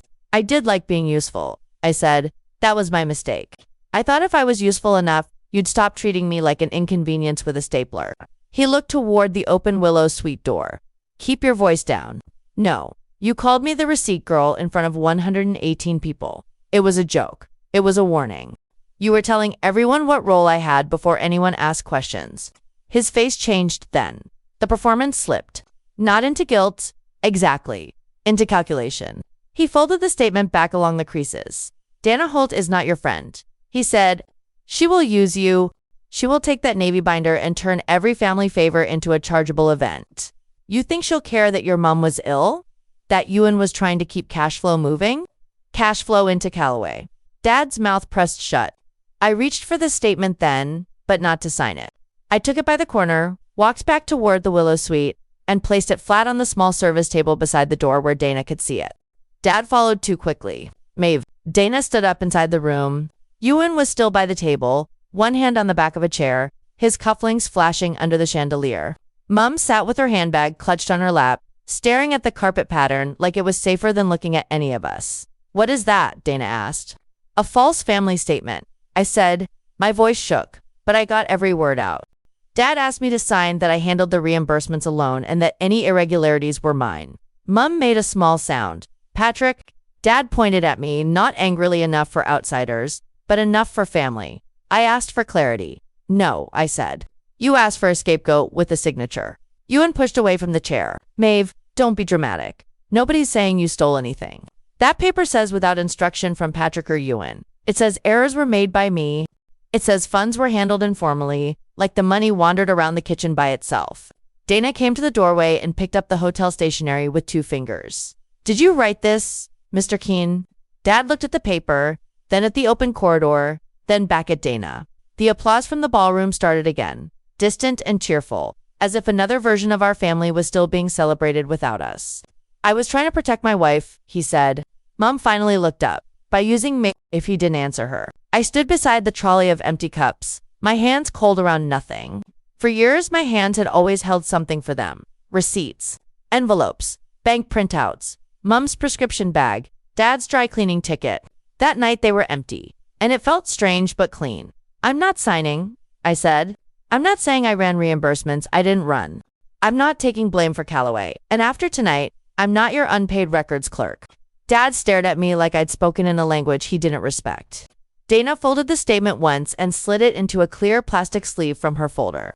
She wrote 9:51 p.m. on a white evidence label and sealed the edge with her thumb. Thank you, Maeve, she said quietly. Now we're going back through the ledger line by line. Dana didn't take us back into the Willow Suite right away. She led us farther down the service corridor, past the stacked banquet chairs and the trolley with the half-cleared coffee cups, to a small office with a plastic sign on the door that said Banquet Captain. The office barely fit 5 adults.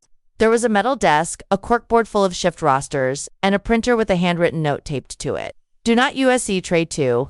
It was 9:56 p.m. From the ballroom, I could still hear the last part of Dad's retirement dinner carrying through the walls. Someone was laughing into a microphone. A fork clinked against glass. The same evening where he had called me the receipt girl in front of 118 guests was still going on 10 meters away, like there were 2 versions of our family happening at once. Dana put my Navy binder on the desk first. Then she set the sleeved hotel stationery statement beside it, separate from everything else. Before I ask another question, she said, I need everyone to understand what happens next. Dad folded his arms. His tie was loose now, the knot pulled down from his collar. This is unnecessary. I've already said we can correct anything that needs correcting. Dana looked at him, not unkindly, but without giving him room to perform. A correction is not the same thing as an explanation. Mum sat in the only chair. Shaban stood behind her with one hand on the backrest, like she was keeping Mum upright. Ewan stayed by the filing cabinet, tapping the side of his phone against his thigh. Dana took a yellow legal pad from her bag and wrote the time at the top.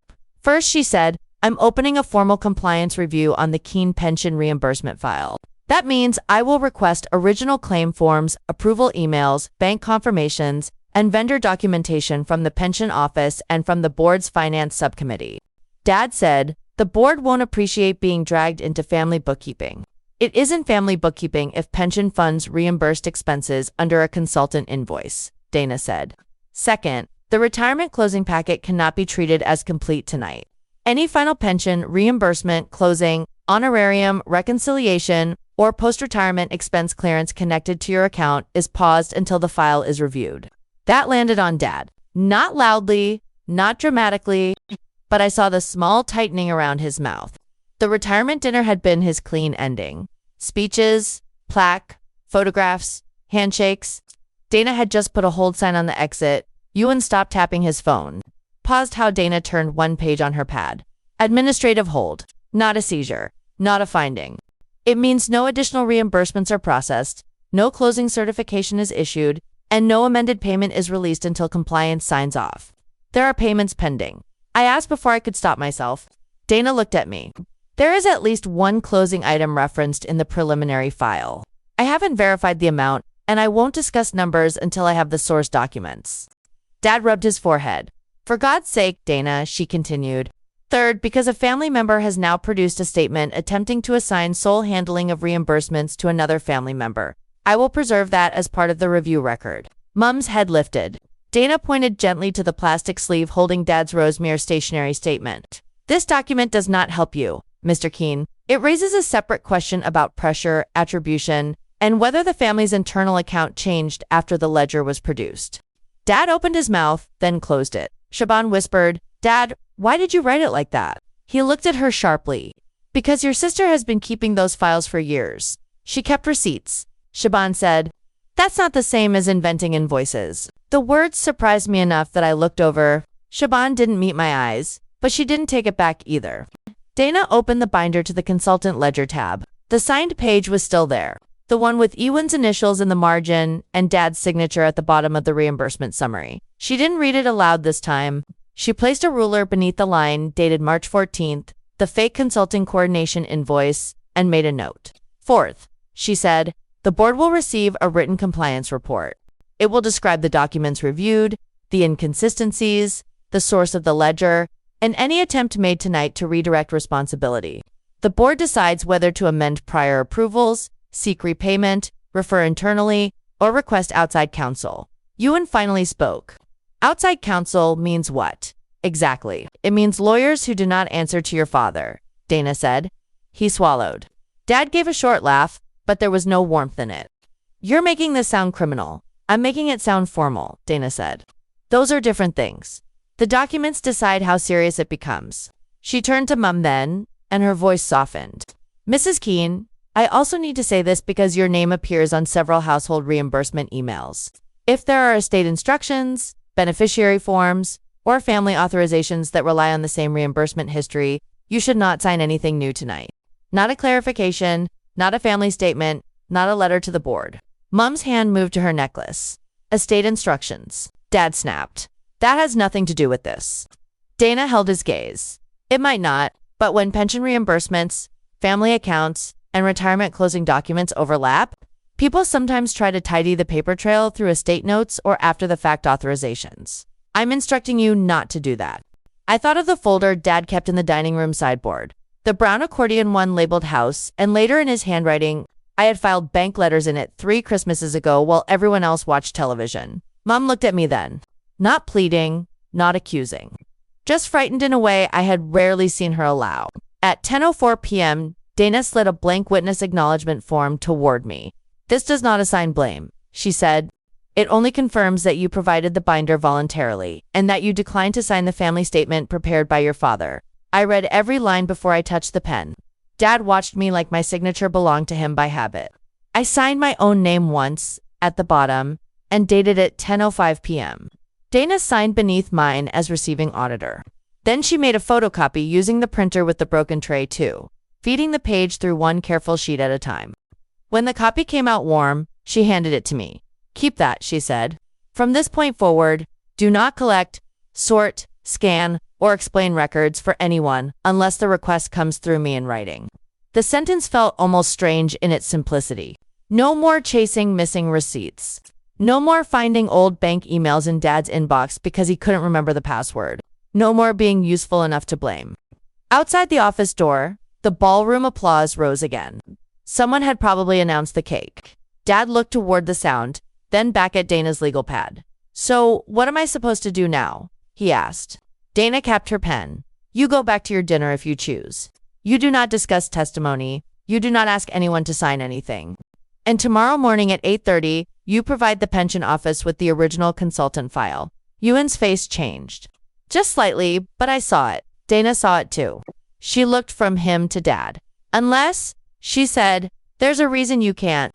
Ewan stared at the carpet after Dana asked him that. The banquet captain office had one of those industrial gray carpets with darker squares where people had rolled carts through for years.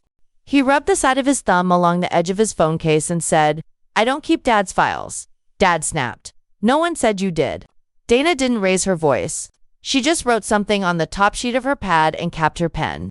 Then producing the original consultant file by 8:30 should be straightforward. Mom was still standing by the metal filing cabinet, holding her coat over one arm like she'd forgotten how to put it on. The silver buttons on the sleeve kept tapping against the cabinet whenever her hand shook. She looked at Dad, then at Ewan. And for the first time that night, she didn't ask me to explain anything for everyone. That was the strangest part. I had spent years being summoned into rooms after people made messes. Kitchen table at 7:15 before work because Dad couldn't find a mileage receipt. Ewan's hallway at midnight because he needed a quick scan of a reimbursement form for some closing date he never mentioned until it was urgent. Mom at the bottom of the stairs with a stack of envelopes saying, "Maeve, you're good with this sort of thing." Good with this sort of thing had sounded like praise for a long time. In that hotel office, under the fluorescent light, it sounded more like a job title nobody had to pay. Dana slid my navy binder into a clear evidence sleeve she'd taken from her satchel. It was too thick to fit neatly, so she sealed it with 2 strips of white tape and wrote across the tape in black marker. M. Keene, Voluntary Records, Rosemere Hotel, 10:12 p.m. Seeing my name on it made me feel oddly separated from it. For years, that binder had lived on the bottom shelf of my bookcase beside printer paper and old phone chargers. It had coffee rings on the back cover from my old flat in Rathmond. There was a tiny tear in the spine from the day Ewan yanked it out one-handed while eating toast. I had carried it around like proof that I wasn't careless, that I wasn't difficult, that if I could just show the receipt, no one could call me dramatic. Then Dad called me the receipt girl in front of 118 people at his own retirement dinner. And the thing he mocked was the thing that kept me from being swallowed whole. At 10:18, Dana opened the office door. The corridor outside smelled of extinguished candles and gravy, cooling in silver trays. One of the hotel staff pushed a cart past us with half-empty wine glasses rattling in racks. Through the gap at the end of the hallway, I could see the ballroom entrance and a few guests still lingering near the seating chart, pretending they weren't waiting for gossip. Dad stepped out first, shoulders squared like he was walking back to a podium. Mum followed, slower. Ewan stayed behind long enough to shove both hands into his pockets. "You didn't have to make it look so official," he muttered to me. I looked at him. "Dana made it official." "You know what I mean?" "I know exactly what you mean," I said. "You mean I was supposed to keep things tidy until they were useful, then disappear when they were dangerous?" He made a sharp little laugh, but there was no humor in it. "That's a speech." "No," I said. "That's the boundary." He didn't answer. He walked out and turned toward the ballroom, not toward Dad. I stayed in the corridor for a minute with Dana. She handed me one photocopied page from her folder, not from the binder. It was the witness acknowledgement I had signed at 10:05, with her initials in the corner. "For your records," she said. "Do not add to your binder tonight. Do not start a new folder. Put that somewhere safe and go home." It was such a small instruction, but it landed harder than anything else she'd said. Do not add to your binder. For once, the responsible thing was not to organize the disaster. I folded the copy once and put it inside the zip pocket of my handbag. My fingers brushed against the Rosemere Place card I had shoved in there earlier, the one that said Table 6, Maeve Keene. The corner was bent from where I'd gripped it during Dad's speech. I almost threw it into the nearest bin, then didn't. Not because I wanted a souvenir, but because I had learned not to destroy paper when people were already rewriting events. Back in the ballroom, the retirement cake was still on the side table, cut unevenly and drying at the edges. Someone had removed Dad's framed certificate from the easel. The easel stood empty beside the microphone. Aunt Nuala saw me from near the coffee station. She lifted 2 fingers, not quite a wave, and I gave the same back. No performance, no family huddle. No whispered, "Are you all right?" That really meant, "Please make this less embarrassing." Mom was by the cloakroom staring down at a numbered ticket in her hand. Dad was speaking to one of his former board colleagues with his chin raised, but the man kept glancing toward Dana, who had remained near the ballroom doors with her satchel on her shoulder. I did not go over to Dad. I did not ask Mom if she needed me to find her coat. I did not check whether Ewan had his parking validation. Those were tiny acts, but they felt like lifting bricks out of a bag I had carried so long I thought it was my shape. At 10:31 p.m., I walked through the Rosemere lobby alone. The fountain near reception was still running, soft and pointless, and the night porter was wiping fingerprints off the brass luggage trolley. My phone buzzed twice in my coat pocket. One message from Mum, "Please don't leave angry." One from Ewan, "We need to talk before morning." I stood under the glass awning outside while a taxi pulled up, its roof light glowing yellow in the rain. I typed one reply and sent it to both of them. "No calls tonight. Anything about the reimbursements goes through Dana in writing." Then I got into the taxi with my handbag on my lap and my hands flat over the zipped pocket where my own copy was. If you've ever been the person in your family who keeps the receipts, makes the calls, finds the forms, and then gets blamed for knowing too much, please hear me. Being useful is not the same as being obligated. And keeping records does not mean you have to become the scapegoat. At 6:47 the next morning, I woke up on my sofa with the taxi receipt still in my coat pocket and the Rosemere Place card on the coffee table beside a glass of water I hadn't finished. My phone had gone from 32% to 9. There were 14 missed calls, all silenced. 5 from Mum, 3 from Ewan, 2 from Dad's mobile, 1 from Dad's old office line, which meant he had gone back there or someone had given him access before breakfast. The rest were cousins who never called me unless somebody died or needed a spreadsheet. I plugged the phone in on the kitchen counter and made myself open email before messages. At 7:12 a.m., Dana Holt had already sent one with the subject line, "Keen Pension Reimbursement Review Document Request Follow-Up." It was addressed to Dad, Ewan, me, and a general pension office mailbox. Dana's wording was clean and dry. "Mr. Keen, as discussed at the Rosemere Hotel on the 14th of April, please provide by 8:30 a.m. Today, the original consultant file relating to Callaway Advisory, including engagement letter, scope of work, invoices, payment approvals, and bank remittance records. Do not alter, annotate, or supplement the file prior to submission. Any family communications attempting to assign reimbursement handling to a single individual should also be preserved." I read that last sentence twice. At 7:19, Ewan replied all, but only with "acknowledged." Dad didn't reply. Mom sent a text at 7:26. "Your father is beside himself. He barely slept. Can you just say what Dana wants from us?" I typed, deleted, then typed again. "She wants documents. I'm not explaining anything by phone. Please don't ask me to." 3 dots appeared, disappeared, appeared again. "Maeve, he made a stupid joke. This is getting out of hand." I looked at the word joke while the kettle clicked off behind me. A stupid joke was receipt girl in front of 118 guests. Asking me to sign a false family statement saying I handled the reimbursements alone was not a joke. I didn't answer. At 7:41, my work laptop chimed. I had a Teams message from Sinead in payroll. "Not trying to pry, but were you at the Rosemere thing last night? My aunt was there. She said there was some auditor." I sat down at the kitchen table, still in yesterday's tights, and wrote back, "There was a compliance matter. I can't discuss it." She sent a thumbs up. Then, "Understood. Also, your dad's retirement photo is off the hotel page now." That made me open Facebook, which I immediately regretted. The Rosemere Hotel had posted a carousel at 9:03 p.m. the night before. Dad shaking hands with the regional director, Mum in her blue dress, Ewan lifting a glass. By 8 a.m., the post was gone. Aunt Noreen had put up one blurry photo anyway, captioned, "A strange end to a lovely night, but family is family." Under it, my cousin Brian had commented, "Some people love attention." His sister Orla replied, "Maybe some people love invoices." I closed the app. At 8:08, an email came from Dad's personal Gmail to me only. "Maeve, I am asking you as your father to help us calm this down. The wording on that statement can be changed. We only need to confirm you kept the records and submitted the reimbursement packs, because that is true. No one is blaming you. Ring me." He attached a Word document called Family Clarification Revised.docx. I did not open it on my phone. I forwarded it to Dana with one sentence. Received directly from my father at 8:08 a.m. After your instruction that communications be preserved. Dana replied at 8:16. Thank you. Do not respond to him regarding the content. At 8:29, Ewan finally sent his file, not to me, but reply all to Dana's request.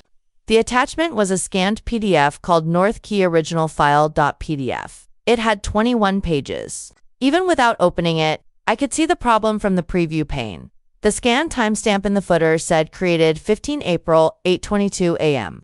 The first page was an engagement letter dated 3 years earlier, but the font looked too crisp. The signature block to clean, and Callaway Advisory's address was a serviced office on Mercer Street that I remembered from one of the reimbursement envelopes. Dana did not react in the email thread. At 8:37, she sent a separate message only to me. Please confirm whether the attached file matches any documents you have previously seen. I opened the PDF at my table with a cup of tea going cold beside the laptop. Page 9 was the invoice. Strategic Transition Consultation, Pension Reimbursement, Reconciliation Support, Gaybepi, Delapan Blas, Tujalima, the bank reference. Printed at the bottom was the same reference I had written by hand in my Navy binder 2 summers ago, when Ewan told me it was Dad's bridging reimbursement for the dental retirees.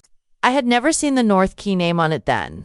I had only seen the bank email and Dad's note asking me to file it under MISC approvals. I wrote back carefully. I have not seen this file as a file before today. I recognized the bank reference on page 9 from a bank email included in my binder. At the time, it was not described to me as a North Key consultant invoice. At 9:04, Mom called again. I let it ring out. Then she sent a voice note. I never listened to voice notes from Mom in public because they always started soft and ended sharp. But I played this one through the phone speaker in my kitchen. Maeve, love, your father is 71 next month. He gave 42 years to that place. Ewan is trying to protect him from humiliation. You know how these offices twist things.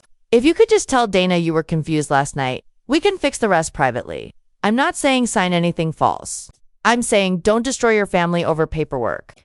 The word paperwork sat there like a tea stain spreading through cloth. At 9:18, the pension office sent a formal notice. Dad's access to reimbursement systems was suspended pending review. Ewan's approval authority was suspended too. The corrected reimbursement account list was attached as an Excel file. I opened it and saw my name had been removed from the family contact records. Support column entirely. In its place, no informal family contact authorized, compliance correspondence only. For the first time all morning, I breathed normally. Then another email arrived, this one from Dad's old assistant, Pauline, who had once sent me Christmas cards with robins on them. Maeve, I'm sorry to bother you. I've been asked by Mr. Keene to locate archived courier slips from 2021. Before I do anything, am I allowed to send those to Ms. Holt directly? I don't want to get caught in the middle. I replied, send them to Dana directly. Keep a copy of your request and response. 30 seconds later, Pauline wrote back, thank you. And for what it's worth, I remember you asking for proper labels on those files. You weren't being petty. I stared at that message longer than any of the apologies from my family. It was small, but it was specific. Not sorry if you felt hurt. Not family is complicated. Just one person remembering the exact thing I had been mocked for doing. At 10:02, Ewan texted, you've made your point. At 10:03, he added, Dana is asking about the ledger signature. At 10:04, he added, Maeve, please. I put the phone face down beside the Rosemere Place card. Then I opened a blank email to Dana, attached screenshots of all 3 texts, and wrote, received after submission of North Key file. Preserving per your instruction. I didn't add commentary. I didn't defend myself. I didn't start a new binder. By the second week of October, my kitchen table stopped looking like a records office. I took the extra leaf out of it on a Sunday morning at 9:40, wiped the seam where crumbs always collected, and put a small clay vase in the middle with 3 stems of eucalyptus from the florist on Mercer Street. The navy binder was no longer beside the fruit bowl. It sat on the top shelf of my coat closet in a clear archive box with a label I printed at the library. Pension reimbursement file, copies only retained. I still kept things. I just stopped keeping everything for everyone. My new routine was almost boring, which felt like luxury. I walked to work past Keen's Hardware instead of taking the shortcut behind the credit union. I bought coffee from Orla at the kiosk by the bus stop, where she wrote M on the lid and never asked why my phone kept lighting up with family names I didn't answer. At lunch, I ate outside when it wasn't raining and read novels with no spreadsheets, no scanned PDFs, no signature lines. Dana Holt's updates came through formal channels exactly as she said they would. On October 11th at 4:18 p.m., an email arrived with the subject line Review Status Update. No response required. It said the pension office had received archived courier slips from Pauline Moran and had matched 2021 deliveries to internal reimbursement packets that were later recorded under Callaway advisory. Dana did not write dramatically. She wrote like someone building a bridge plank by plank. Original handling dates and subsequent metadata inconsistencies remain under review. She wrote, please preserve your retained copies until advised otherwise. I read it once, saved it to the folder on my laptop, and then closed the lid. That night, Mom called at 8:06. I let it ring, then listened to the voicemail while folding towels. Maeve, it's only me, she said, in the voice she used when she wanted to sound casual. Your father's not sleeping. Ewan says nobody at the office will look him in the eye. I'm not asking you to do anything official. Just maybe text your dad that you don't hate him. He's nearly 70. I folded the blue towel in thirds, then unfolded it because I'd made it crooked. I didn't text Dad. I wrote Mom one message instead. I'm sorry this is hard. I'm not discussing the review outside the formal process. Please don't ask me to comfort Dad about something he asked me to take responsibility for. She didn't answer until the next morning. At 6:31 a.m., she sent, you always did have the sharpest tongue. I stared at that one longer than I should have. Then I deleted the conversation from my main screen, not from my records, and put my phone in the drawer while I made porridge. There were still loose ends, because families don't resolve like audit trails, they trail. Ewan tried a different route. On a wet Thursday afternoon, he came to my office building and waited under the glass awning with his collar up, holding 2 takeaway coffees from a place I never went to. I saw him from the 3rd floor landing at 5:12. He was checking every woman with brown hair who came out. I considered leaving by the side entrance. Instead, I walked straight through the lobby. Maeve, he said, stepping forward. 2 minutes. No, I'm not here to fight. You're here without an appointment at my workplace. He looked past me, embarrassed because a man from payroll had paused near the revolving door. Fine, Ewan said, lowering his voice. Just listen. Dana's making it sound like I forged something. I didn't forge Dad's name. I didn't say you did. You sent her my texts. You sent me the texts. His jaw tightened. The coffee cups were going soft in his hand from the rain. I was trying to keep the family from blowing up. You were trying to keep me useful and quiet. He shifted his weight, and for a second, he looked like the boy who used to ask me where Mom hid the Christmas biscuits. Then he ruined it. You could still tell them you misunderstood some of it, he said. Not take blame. Just say the binder wasn't complete. I laughed once. Not because it was funny. That's your better version.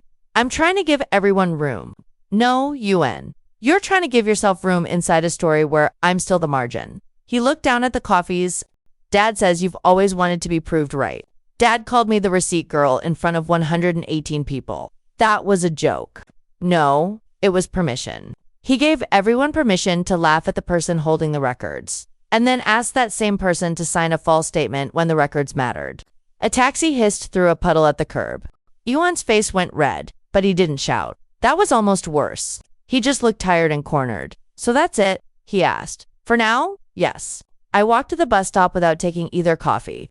At home, I changed out of my damp trousers, hung them over the radiator, and made scrambled eggs on toast for dinner at 6:07. I ate at the table with the clay vase in the middle and watched rain crawl down the window. The flat was quiet in a way that didn't demand fixing.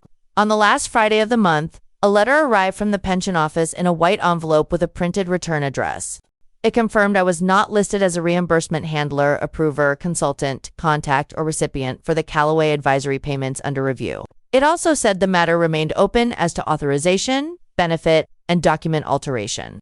I put the letter in the archive box behind the binder. Then I took out the old hotel place card from the Rosemere dinner, the one that said Maeve Keene in gold script, and held it over the recycling bin. For months, I'd kept it because it felt like evidence of where the whole thing started. But it wasn't evidence Dana needed. It wasn't a receipt. It was just a souvenir from a table where my family tried to make me smaller. I dropped it into the bin and closed the lid. The next morning, I bought myself a new notebook. Not navy, green cloth cover, cream pages, no pockets for receipts. On the first page, I wrote the date and one sentence. I am allowed to keep my own records now. Then I walked to the farmer's market, bought apples, paid cash, and let the vendor keep the receipt. 3 weeks after I bought the green notebook, a cream envelope from the pension compliance office arrived in my mailbox with my name typed correctly on the front. Not May, not the daughter Maeve. Keen, I carried it upstairs, put my keys in the blue bowl by the door, and opened it at the kitchen table with a butter knife because I didn't want to tear the flap. The letter was dated October 28th. Dana Holt had signed it in blue ink. The review found that I had not prepared, submitted, approved, received, or authorized the Callaway advisory reimbursement claims. It also said the signed consultant ledger, bank email printouts, courier slips, and hotel dinner recording had been retained as supporting material. The matter had been referred for internal recovery action and, where appropriate, to the scheme trustees for disciplinary review of remaining benefit adjustments. It did not say my father was going to prison. It did not say Ewan was ruined. It did not give me the dramatic sentence people imagine will fix a family. It gave me something better. It gave me a clean line on paper. At 7:12 that evening, Dad called. I let it ring once, twice, 3 times, then answered because I wanted the last loose thread tied with my own voice. He didn't say hello. He said, "You'll have had your letter. Yes. I hope you're satisfied." I looked across the table at the archive box on the chair. The Navy binder was inside it, along with the courier copies, the pension office letter, the hotel seating plan, and the false family statement he had wanted me to sign. I had written Keen Pension Review, personal copy on the label in black marker. "I'm relieved," I said. He breathed through his nose like he used to when a waiter brought the wrong wine. "You always needed to be right." "No," I said. "I needed you not to ask me to lie." There was a pause, but not a soft one. More like he was deciding which version of himself would sound best. "You don't understand what retirement does to a man," he said. "People expect dignity. Dignity isn't paid for with your daughter's signature." He didn't answer that. In the background, I heard Mom saying, "Ask her about Christmas." Then Dad covered the phone badly and muttered, "Not now." I said, "I'm not coming for Christmas. You're punishing your mother. I'm protecting myself. She's not well. I'm sorry she's upset. I'm still not coming." His voice sharpened. "So that's it. You're done with us." I watched a bus pass outside my window, its lights sliding across the glass. I had expected that question to hurt more than it did, but the truth was, I was not done with them. I was done doing a job they had mistaken for love. "I'm done being the family scapegoat," I said, "and I'm done being the unpaid records clerk. If anyone contacts me about the review, I'll direct them to Dana Holt. If anyone asks me to change, soften, hide, or explain away documents, I won't respond. If you want a relationship with me, it has to start without paperwork in my hands and blame on my back." Dad made a small sound, almost a laugh. "You rehearsed that?" "Yes," I said, "because this time I wanted to get it right." He hung up first. I didn't cry immediately. I made toast. I washed the plate. I took the rubbish down to the bins behind the building and stood there for a minute in the cold, listening to somebody on the 3rd floor play the same 3 piano notes over and over. When I came back upstairs, there was a text from Ewan. "Dad told me you're refusing Christmas. You've made your point." I typed back one sentence. "My boundary is not a point." Then I blocked him for 30 days. Not forever. 30 days. I needed one decision that wasn't dramatic, just firm. The final thing that arrived came in November. A copy of the corrected reimbursement record. Callaway Advisory was marked under recovery. My name appeared nowhere on the transaction line. There was an addendum, noting that the scheme had relied on altered family-provided documentation and that future claims connected to Dad's retirement file would require independent verification. I placed that page in the archive box, closed the lid, and pushed it onto the top shelf of my hall closet. For years, everyone joked that I kept receipts because I was petty. What they meant was that I remembered things they preferred to spend twice. Money first, truth second. I still keep records. I keep my lease, my tax forms, my medical letters, and the green notebook where I write ordinary things now. The first frost on the canal. A good coffee. The name of a book I want to read. Apples bought without proof. The Rosemere Hotel still sends me promotional emails. Last week, one arrived with the subject line, "Celebrate your milestone with us." I deleted it without opening it. That dinner had 118 guests, 3 speeches, 1 microphone, and 1 joke that was supposed to make me small. But the thing about a receipt is that it does not care who is laughing. It only says what happened. And this time, so did I. That is the end of my story. If you were in my place, would you ever rebuild contact with a family that tried to make you the signature on their lie? Or would the boundary stay exactly where it is? Tell me in the comments. If you want more stories like this, subscribe and turn on notifications. I'll also put a few notes in the description about the key documents in this story and the moment I knew I couldn't sign that statement.